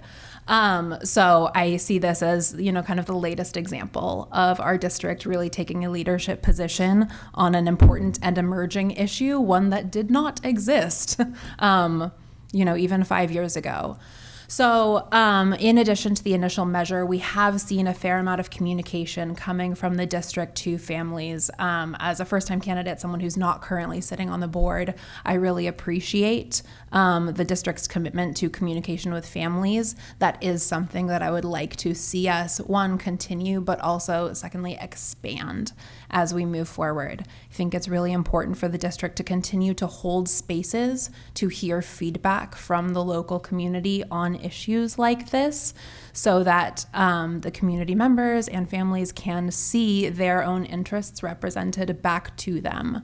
I think that's an extra important part of the idea of, being on a school board in general, is making sure that we represent the community that we are elected to serve, and one that I'm eager to participate in that conversation. So thank you for the question. It is a great question. And one of the great things about Larkspur and Corte Madera, for anyone who doesn't live there, is that we have an incredible network of bike paths through the towns that enable kids to get to school, not in their parents' cars. And actually this year, I have a younger son who's 3, who's in preschool in Corte Madera, and my son is in over by the Cove, and my son is in Neil Cummins, and so I've been biking them to school every day since the start of preschool. So I have a lot of data points on what's happening with e-bikes on the bike paths, and so I have two thoughts on that. First is I think the registration program's a great idea, and totally agree with Ava about the district leading on emerging new topics like this. But I think that education has to be number one, judging by, I think a lot of the kids are fairly responsible, but those things are like motorcycles and they're in bike helmets. And every time I go by them, I want to be like, slow down, you're gonna kill yourself. And so I think that, those comments need to be made to kids at that age because they don't know and they don't understand. And unlike moms who are driving and understand how crashes work, how the risk they pose to themselves, the risk they pose to others, I think education has to be number one. And just like we all took driver's ed to drive a car, I think some sort of education requirement for kids on those bikes is really important, especially the ones that at least to me, seem to be basically motorcycles. So I think that is number one. I think number two, it could be an area of partnership with the Central Marin Police Authority in talking about, I think, where those bikes are appropriate and the ones where they're not pedaling at all, whether they are even allowed on bike paths. I have questions about what the speed limits are. I think that's something where, again, partnering with them from an educational standpoint to teach kids how to ride those bikes safely and to educate parents on which models are safe for kids at what age. Beth? I'm very much appreciate this question because this is something that I am also on fire about, and I do actually sometimes say something to the kids that go by in the bike helmet down a very fast hill. And I think that something that Rachel mentioned that I was really appreciative of when this came from our superintendent that it was going to come out was the collaboration with the police department. I think that is something that is really a strength within the district, is just the constant collaboration both throughout really, any situation. So not just when there is a crisis, but when we're thinking about collaborating about, an e-bike policy, all of that. I think it's really beneficial and it's a really positive example to our students and families and an example of how we can maintain school safety in many different ways. I think you also asked about safety in general, or that's kind of what came to my mind as well. And I think that the cell phone was one piece I thought of. That's something that the community has really been talking about a lot. And I think a lot of our parents, especially who have elementary school age kids, don't know that the middle school has had a policy in place for that for quite a while. I also think that we established the school safety task force a couple of years ago. It was when I was on the board, so it was in the past 2 years, but it really just came from parents. And unfortunately, it was after yet another horrific school shooting. Parents wanted to, went to a Moms Demand Action meeting, wanted to create another a task force within the school. And that's really driven the spending of funding that we got from a school safety grant. And it was really led by the community. And so I think that is something that as a district we're really proud of, and just providing an opportunity for the community to bring up something that's a really big need and to provide a space and to have this grant funding to support taking some next steps based on that. Those are all good to hear since I chair the Central Marin Police Authority Board. Second question, and I believe we start with Rachel, Beth, and then Ava. Earlier this month, we experienced yet another school shooting at a high school in America, which makes 24 already this year. What are your plans for ensuring kids are protected from gun violence in schools? Well, thank you for the question, although I wish you didn't have to ask it. I was looking back because I couldn't recall, but I was, I believe, a junior in high school during the Columbine shooting, which was shocking because it really hadn't happened before. And so to see my kids entering school in a world where it happens with some regularity is upsetting and concerning. But I do think that our school district has done a lot to protect our kids, and I feel really, really comfortable sending my son to school every day. And as Beth has talked about some of the work that's been done, I've also seen the communication from the school to parents is really, really good. And even this past week, the high school district had apparently 2 different bomb threats against it. And we got a communication from the superintendent to reassure us about what they were doing in the elementary and middle school, which did not receive threats, so that we knew what was going on and were not concerned. I think that there's always more to do, but I do actually feel quite comfortable with what they've done. So I think it is continuing those efforts. And again, as Catherine mentioned, we do have an excellent police department in Central Marin, who I think has always been a great partner with the community and with the schools. And so continuing that partnership. But I also think because our kids are, in elementary and middle school, they're still young. So I do think it's important to do it in a way that doesn't make them feel concerned about going to school. So I think you do have to find that balance to make sure that they feel safe, that we feel safe, that they are safe, but they also feel comfortable and they don't feel like they're, locked down constantly. But I think that has been accomplished quite well in the district. So I would continue those current efforts. Beth?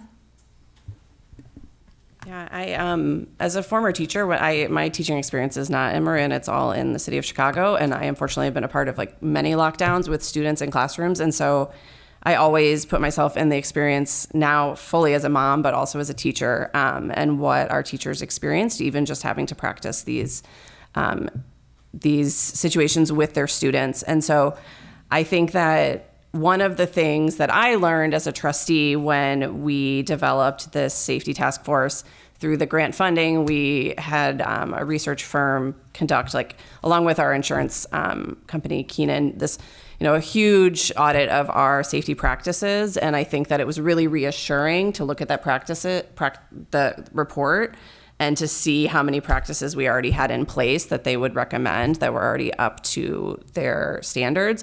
There were some recommendations, about, I don't even know if I don't need to name them here, but like within the front office, the desk being shaped a different way, little things. But for the most part, a lot of the practices that they would recommend were already in place in the district, which as a parent and as a trustee was really great to hear.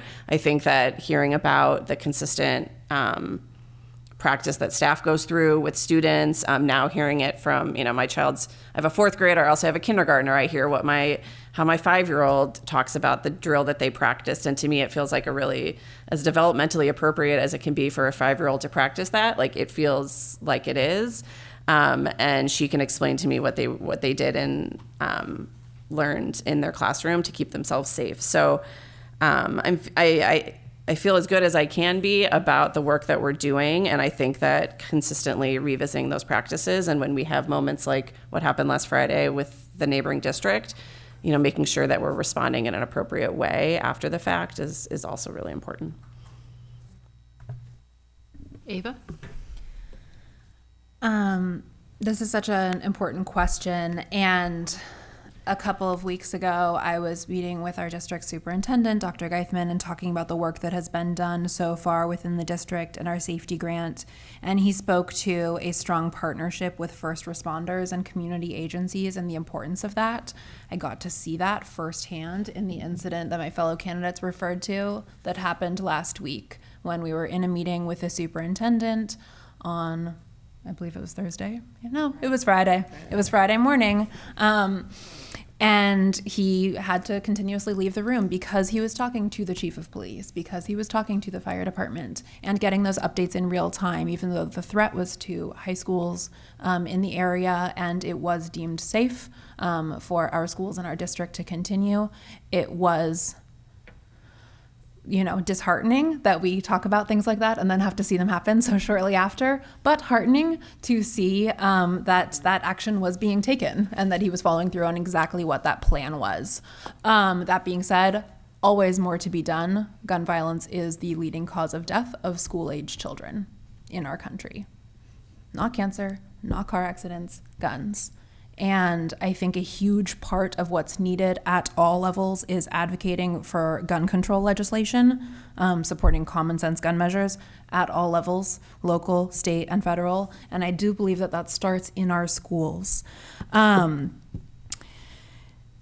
Partnering with local advocacy groups, encouraging the district to formally advocate for common sense gun policies, I think is extra important. A lot of talk already about improving school safety measures. That's already being done through the safety grant, but looking to see that work continue. Other important policies, looking at mental health as a preventative measure, working with local law enforcement, promoting a safe and inclusive environment. It's, again, awful that we have to think about, but such an important one that needs to be front of mind for all of us.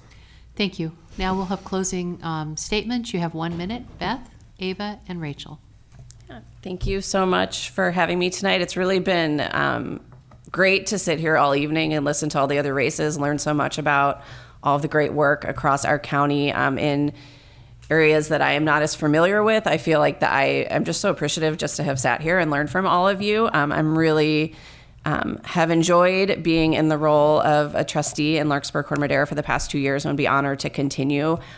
Like other people who spoke tonight, I decided to run because at the time our board president, who was a woman, talked to me about running. She thought somebody told her, thought I might be interested. And I am also trying to pay it forward with my fellow candidates in conversation about this role. And I think that we'd be lucky to have any of us, well, we have 2 seats, so there will be 2 people on this board, but I would, feel really great to have any of us serving our community. So thank you so much. I would like your endorsement, but I would also feel really great if any of us were there. Thanks everyone for your time and attention tonight, especially those for whom this is your 3rd night listening to folks talk, and for hanging in until the coffee and snacks. We're almost there. I want to reiterate how deeply committed I am to making LCMSD a place where every kid feels valued and supported and safe.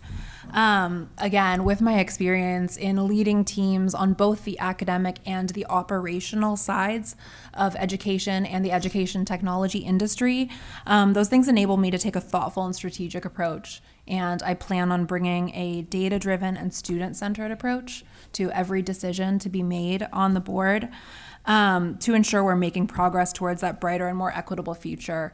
Again, with over 15 years experience in education and ed tech, this isn't just a passion for me, but it's my life's work. And I'm running because I really believe in the power of education to transform lives. I would be so honored to have your support, your partnership, and your endorsement. Thank you so much for the time.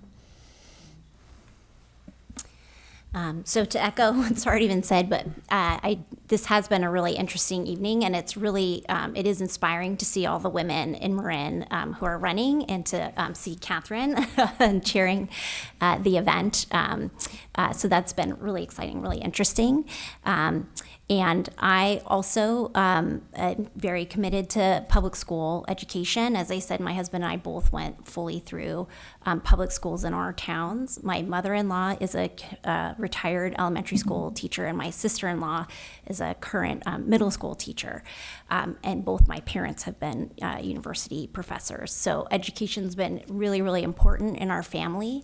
And the Larkspur-Corte Madera schools have been very important to our family. And so I would be really honored to serve in this role and to bring my perspective as a mother of a child who's receiving special education services in the district, and also as a lawyer. But to echo Beth, I have really enjoyed meeting Ava and Beth, and I think any of us would do a fantastic job. So I have felt very heartened by the whole process. So thank you very much. And really, we're grateful that you stepped forward in public service. And I'm retiring in 2 years, so City Council will have an opening for those of you who are Larkspur residents. Thank you very much. We have one more race to hear, but we have a 10-minute intermission.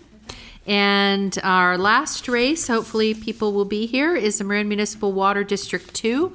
But we will reconvene at 8:05 And if those candidates could come a few minutes early and sit at the dais so we can get ready right at 8:05.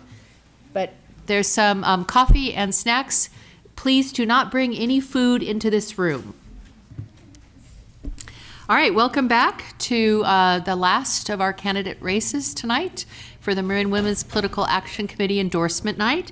And we're pleased to have the Marin Municipal Water District candidates for District 2. Thank you for participating tonight. You've been here most of the evening, so you know how the process goes. We will begin with a 2-minute opening statement. And Diana, please begin. And we'll just hop back and forth since you are just two of you. And we, the timer here will show you the timers, and our candidate, our question. Boy, it's late. I just had some M&Ms, so I'm gonna and our panelists will be asking you questions. So thank you, Diana. Please start with your 2-minute opening statement. Yeah, thank you. I'm Diana Mayer. Sorry. Push the button until it becomes green. Can you hear me? Yes, awesome. Great, thank you. I'm Diana Mayer, and I'm running for the Marin Municipal Water District. And I wanted to start by just expressing my appreciation for the Marin Women's PAC for being here and doing this.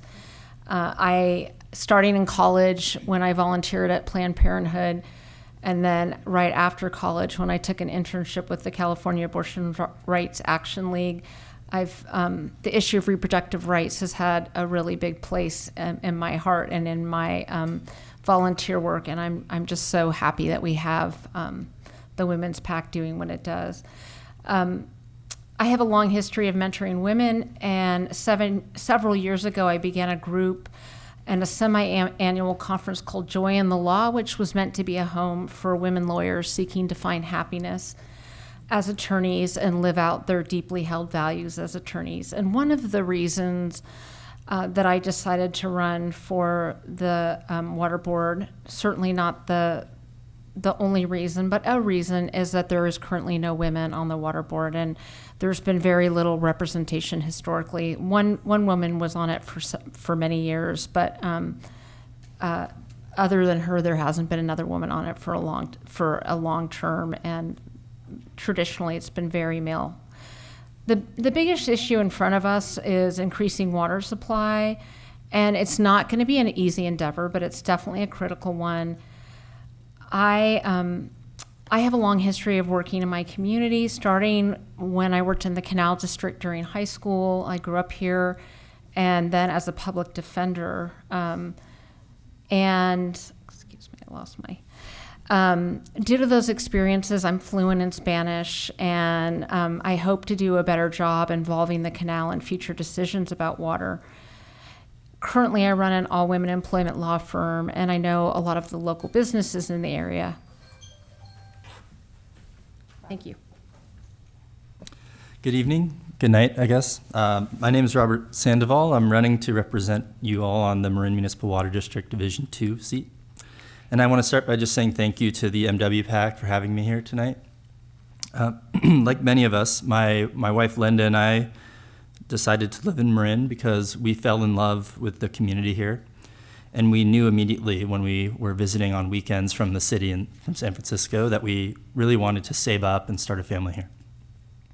I love Marin. I'm passionate about ensuring that we are planning ahead to have a safe, secure, and healthy water supply for our families and future.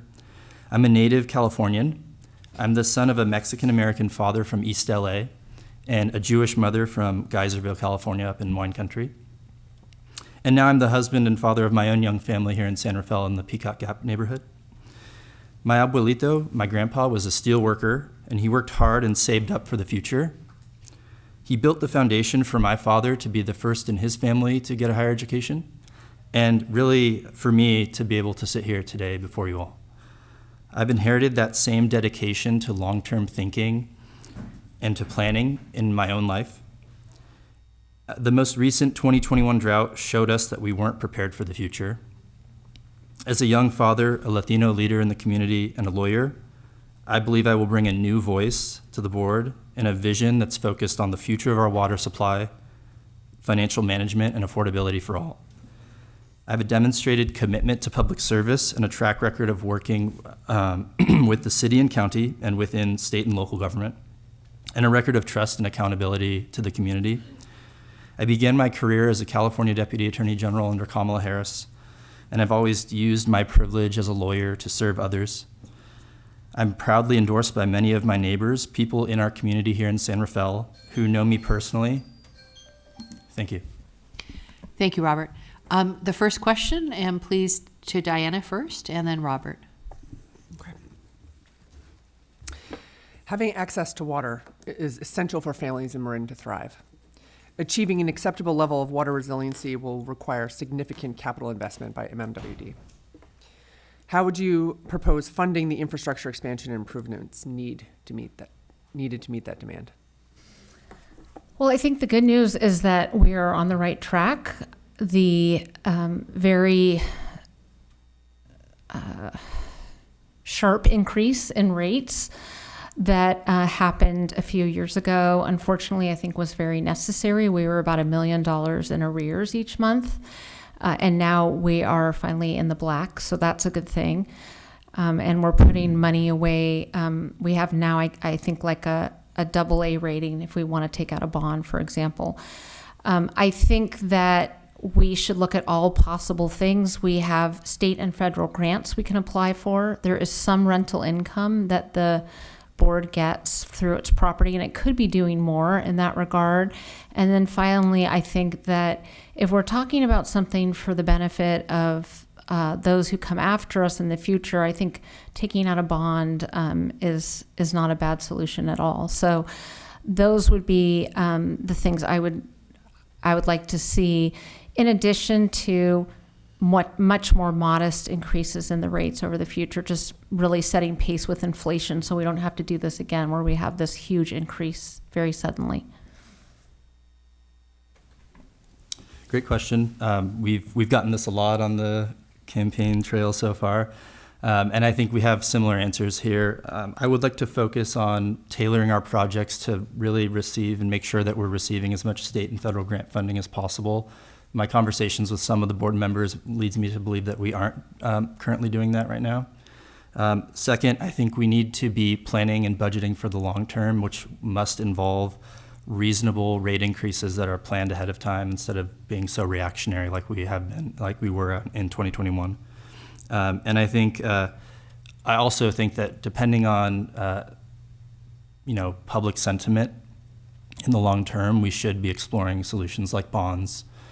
Particularly because of the fact that a lot of these larger capital improvement projects will benefit people in the next generation, and I think it just makes sense as a policy to pursue that. Thank you. Second question, please. The Marin Municipal Water District's Hazard Mitigation Plan outlines the impact of sea level rise on its assets, mapping where and how its facilities could be affected. The estimated costs to replace structures in flood-prone areas range between $178 million and $343 million. Considering the diversity of income levels and languages in your district, share one concrete example of how you plan to effectively communicate with households about the importance of mitigating these pending risks. I think Diana starts since you closed the last question. Oh, we're doing it. We're doing a back and forth. We're going a back and forth. Yes. I'm sorry, can you just repeat the last sentence or two? Sure, of course. Considering the diversity of income levels and languages in your district, please share one concrete example of how you plan to effectively communicate with households about the importance of mitigating these pending risks. I think that one thing that the district could be doing more of that I don't see it doing nearly enough of is going to community events and talking to people.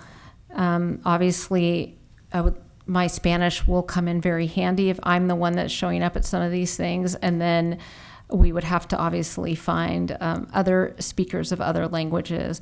But I think by being in person and explaining one-on-one with folks what's going on and why these issues are so urgent, we can have a much greater impact than just, for example, sending mailers or putting up posters or that kind of thing. Thanks, Mo. That's a great question. And I have a few thoughts on how we can do a better job there. So I'm a board member of this nonprofit called the Point San Pedro Road Coalition in East San Rafael. And we've done some work because Point San Pedro is the major roadway of ingress and egress for that part of the city. We've done some work with Kate Hageman on sea level rise adaptation with the city of San Rafael. And I think a lot of people don't realize that sea level rise will primarily affect underrepresented communities like the canal and parts of downtown as well. There's a large amount of our infrastructure at MMWD that will also be impacted. So I think that it's important that you ask these types of questions and that we are there and involving MMWD in these discussions and in these communications and partnerships with the community. And I would just point to my experience already working on those issues in the nonprofit sector as something that I bring to the table here. And I also just think that we need to make sure that we continue those partnerships with community leaders, with community organizations, with the business community as well, with Marin Realtors, for example. And we just need to give our actual time and resources to this in a meaningful way instead of, talking about it and not acting upon it. And I think that's a kind of hand in hand with the message that I'm bringing in my campaign, that we really need to be focused on some generational improvements to our water system here. Thank you. Did we do 2 questions? Wow, that was great. Thank you very much. I would like to offer you an opportunity to do a closing statement. Diana, please start. Robert, you'll follow. 1 minute. Okay, I'm just going to sort of close out what I started. I've been really fortunate to have a groundswell of support behind my candidacy. 4 out of 5 supervisors are supporting me, and all of the current water board members have endorsed me. I think that's hopefully because of my relevant skills in the area.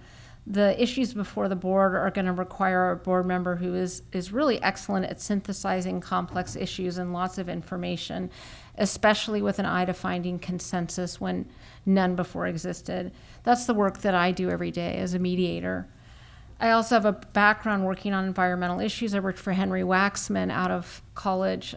He's one of the most pro-environment congressmen and one of the most impactful congressmen really that ever served. And he did a lot directly on water. He really planted that seed for me, gave me the bug to do public service, and particularly in these areas.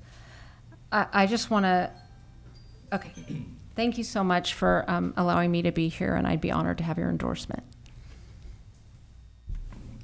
As a father of a young family looking ahead at the legacy that we leave our kids in the next 50 years, I can see no more critical issue than how we plan for an affordable, reliable, and safe water supply in Marin. I'm endorsed by the Marin Democratic Party, the majority of the San Rafael City Council and School Board, MMWD Board President Ranjiv Kush, and a growing number of unelected community leaders. I think I bring several important qualities to the table here. First, I'm willing and creative. Marin water faces some complicated issues, but I truly believe that they are solvable if we're willing to think creatively and ask the right questions and make tough decisions. Second, I represent the next generation of young men and women moving into Marin, starting families, as well as the growing number of Latino citizens living in Marin County. We need diversity of thought and perspective, and I will use my lived experiences to be a better representative to all of us. And then third, I'd say I have a track record of public service experience, of accountability, of building trust in the community. I know what it means to be in service of the community. Thank you. Thank you very much, both of you, and thank you for stepping forward in public service. That concludes our interviews tonight. The next phase is for our caucus to begin, and that is for members only. And if you are a member who is also a candidate, you'll need to vacate the room too. But you may cast your ballot on the way out the door. We'll give 5 minutes for everybody to vacate the room and let the members only have the caucus time. Thank you all for participating, and Thank you for helping record this event tonight.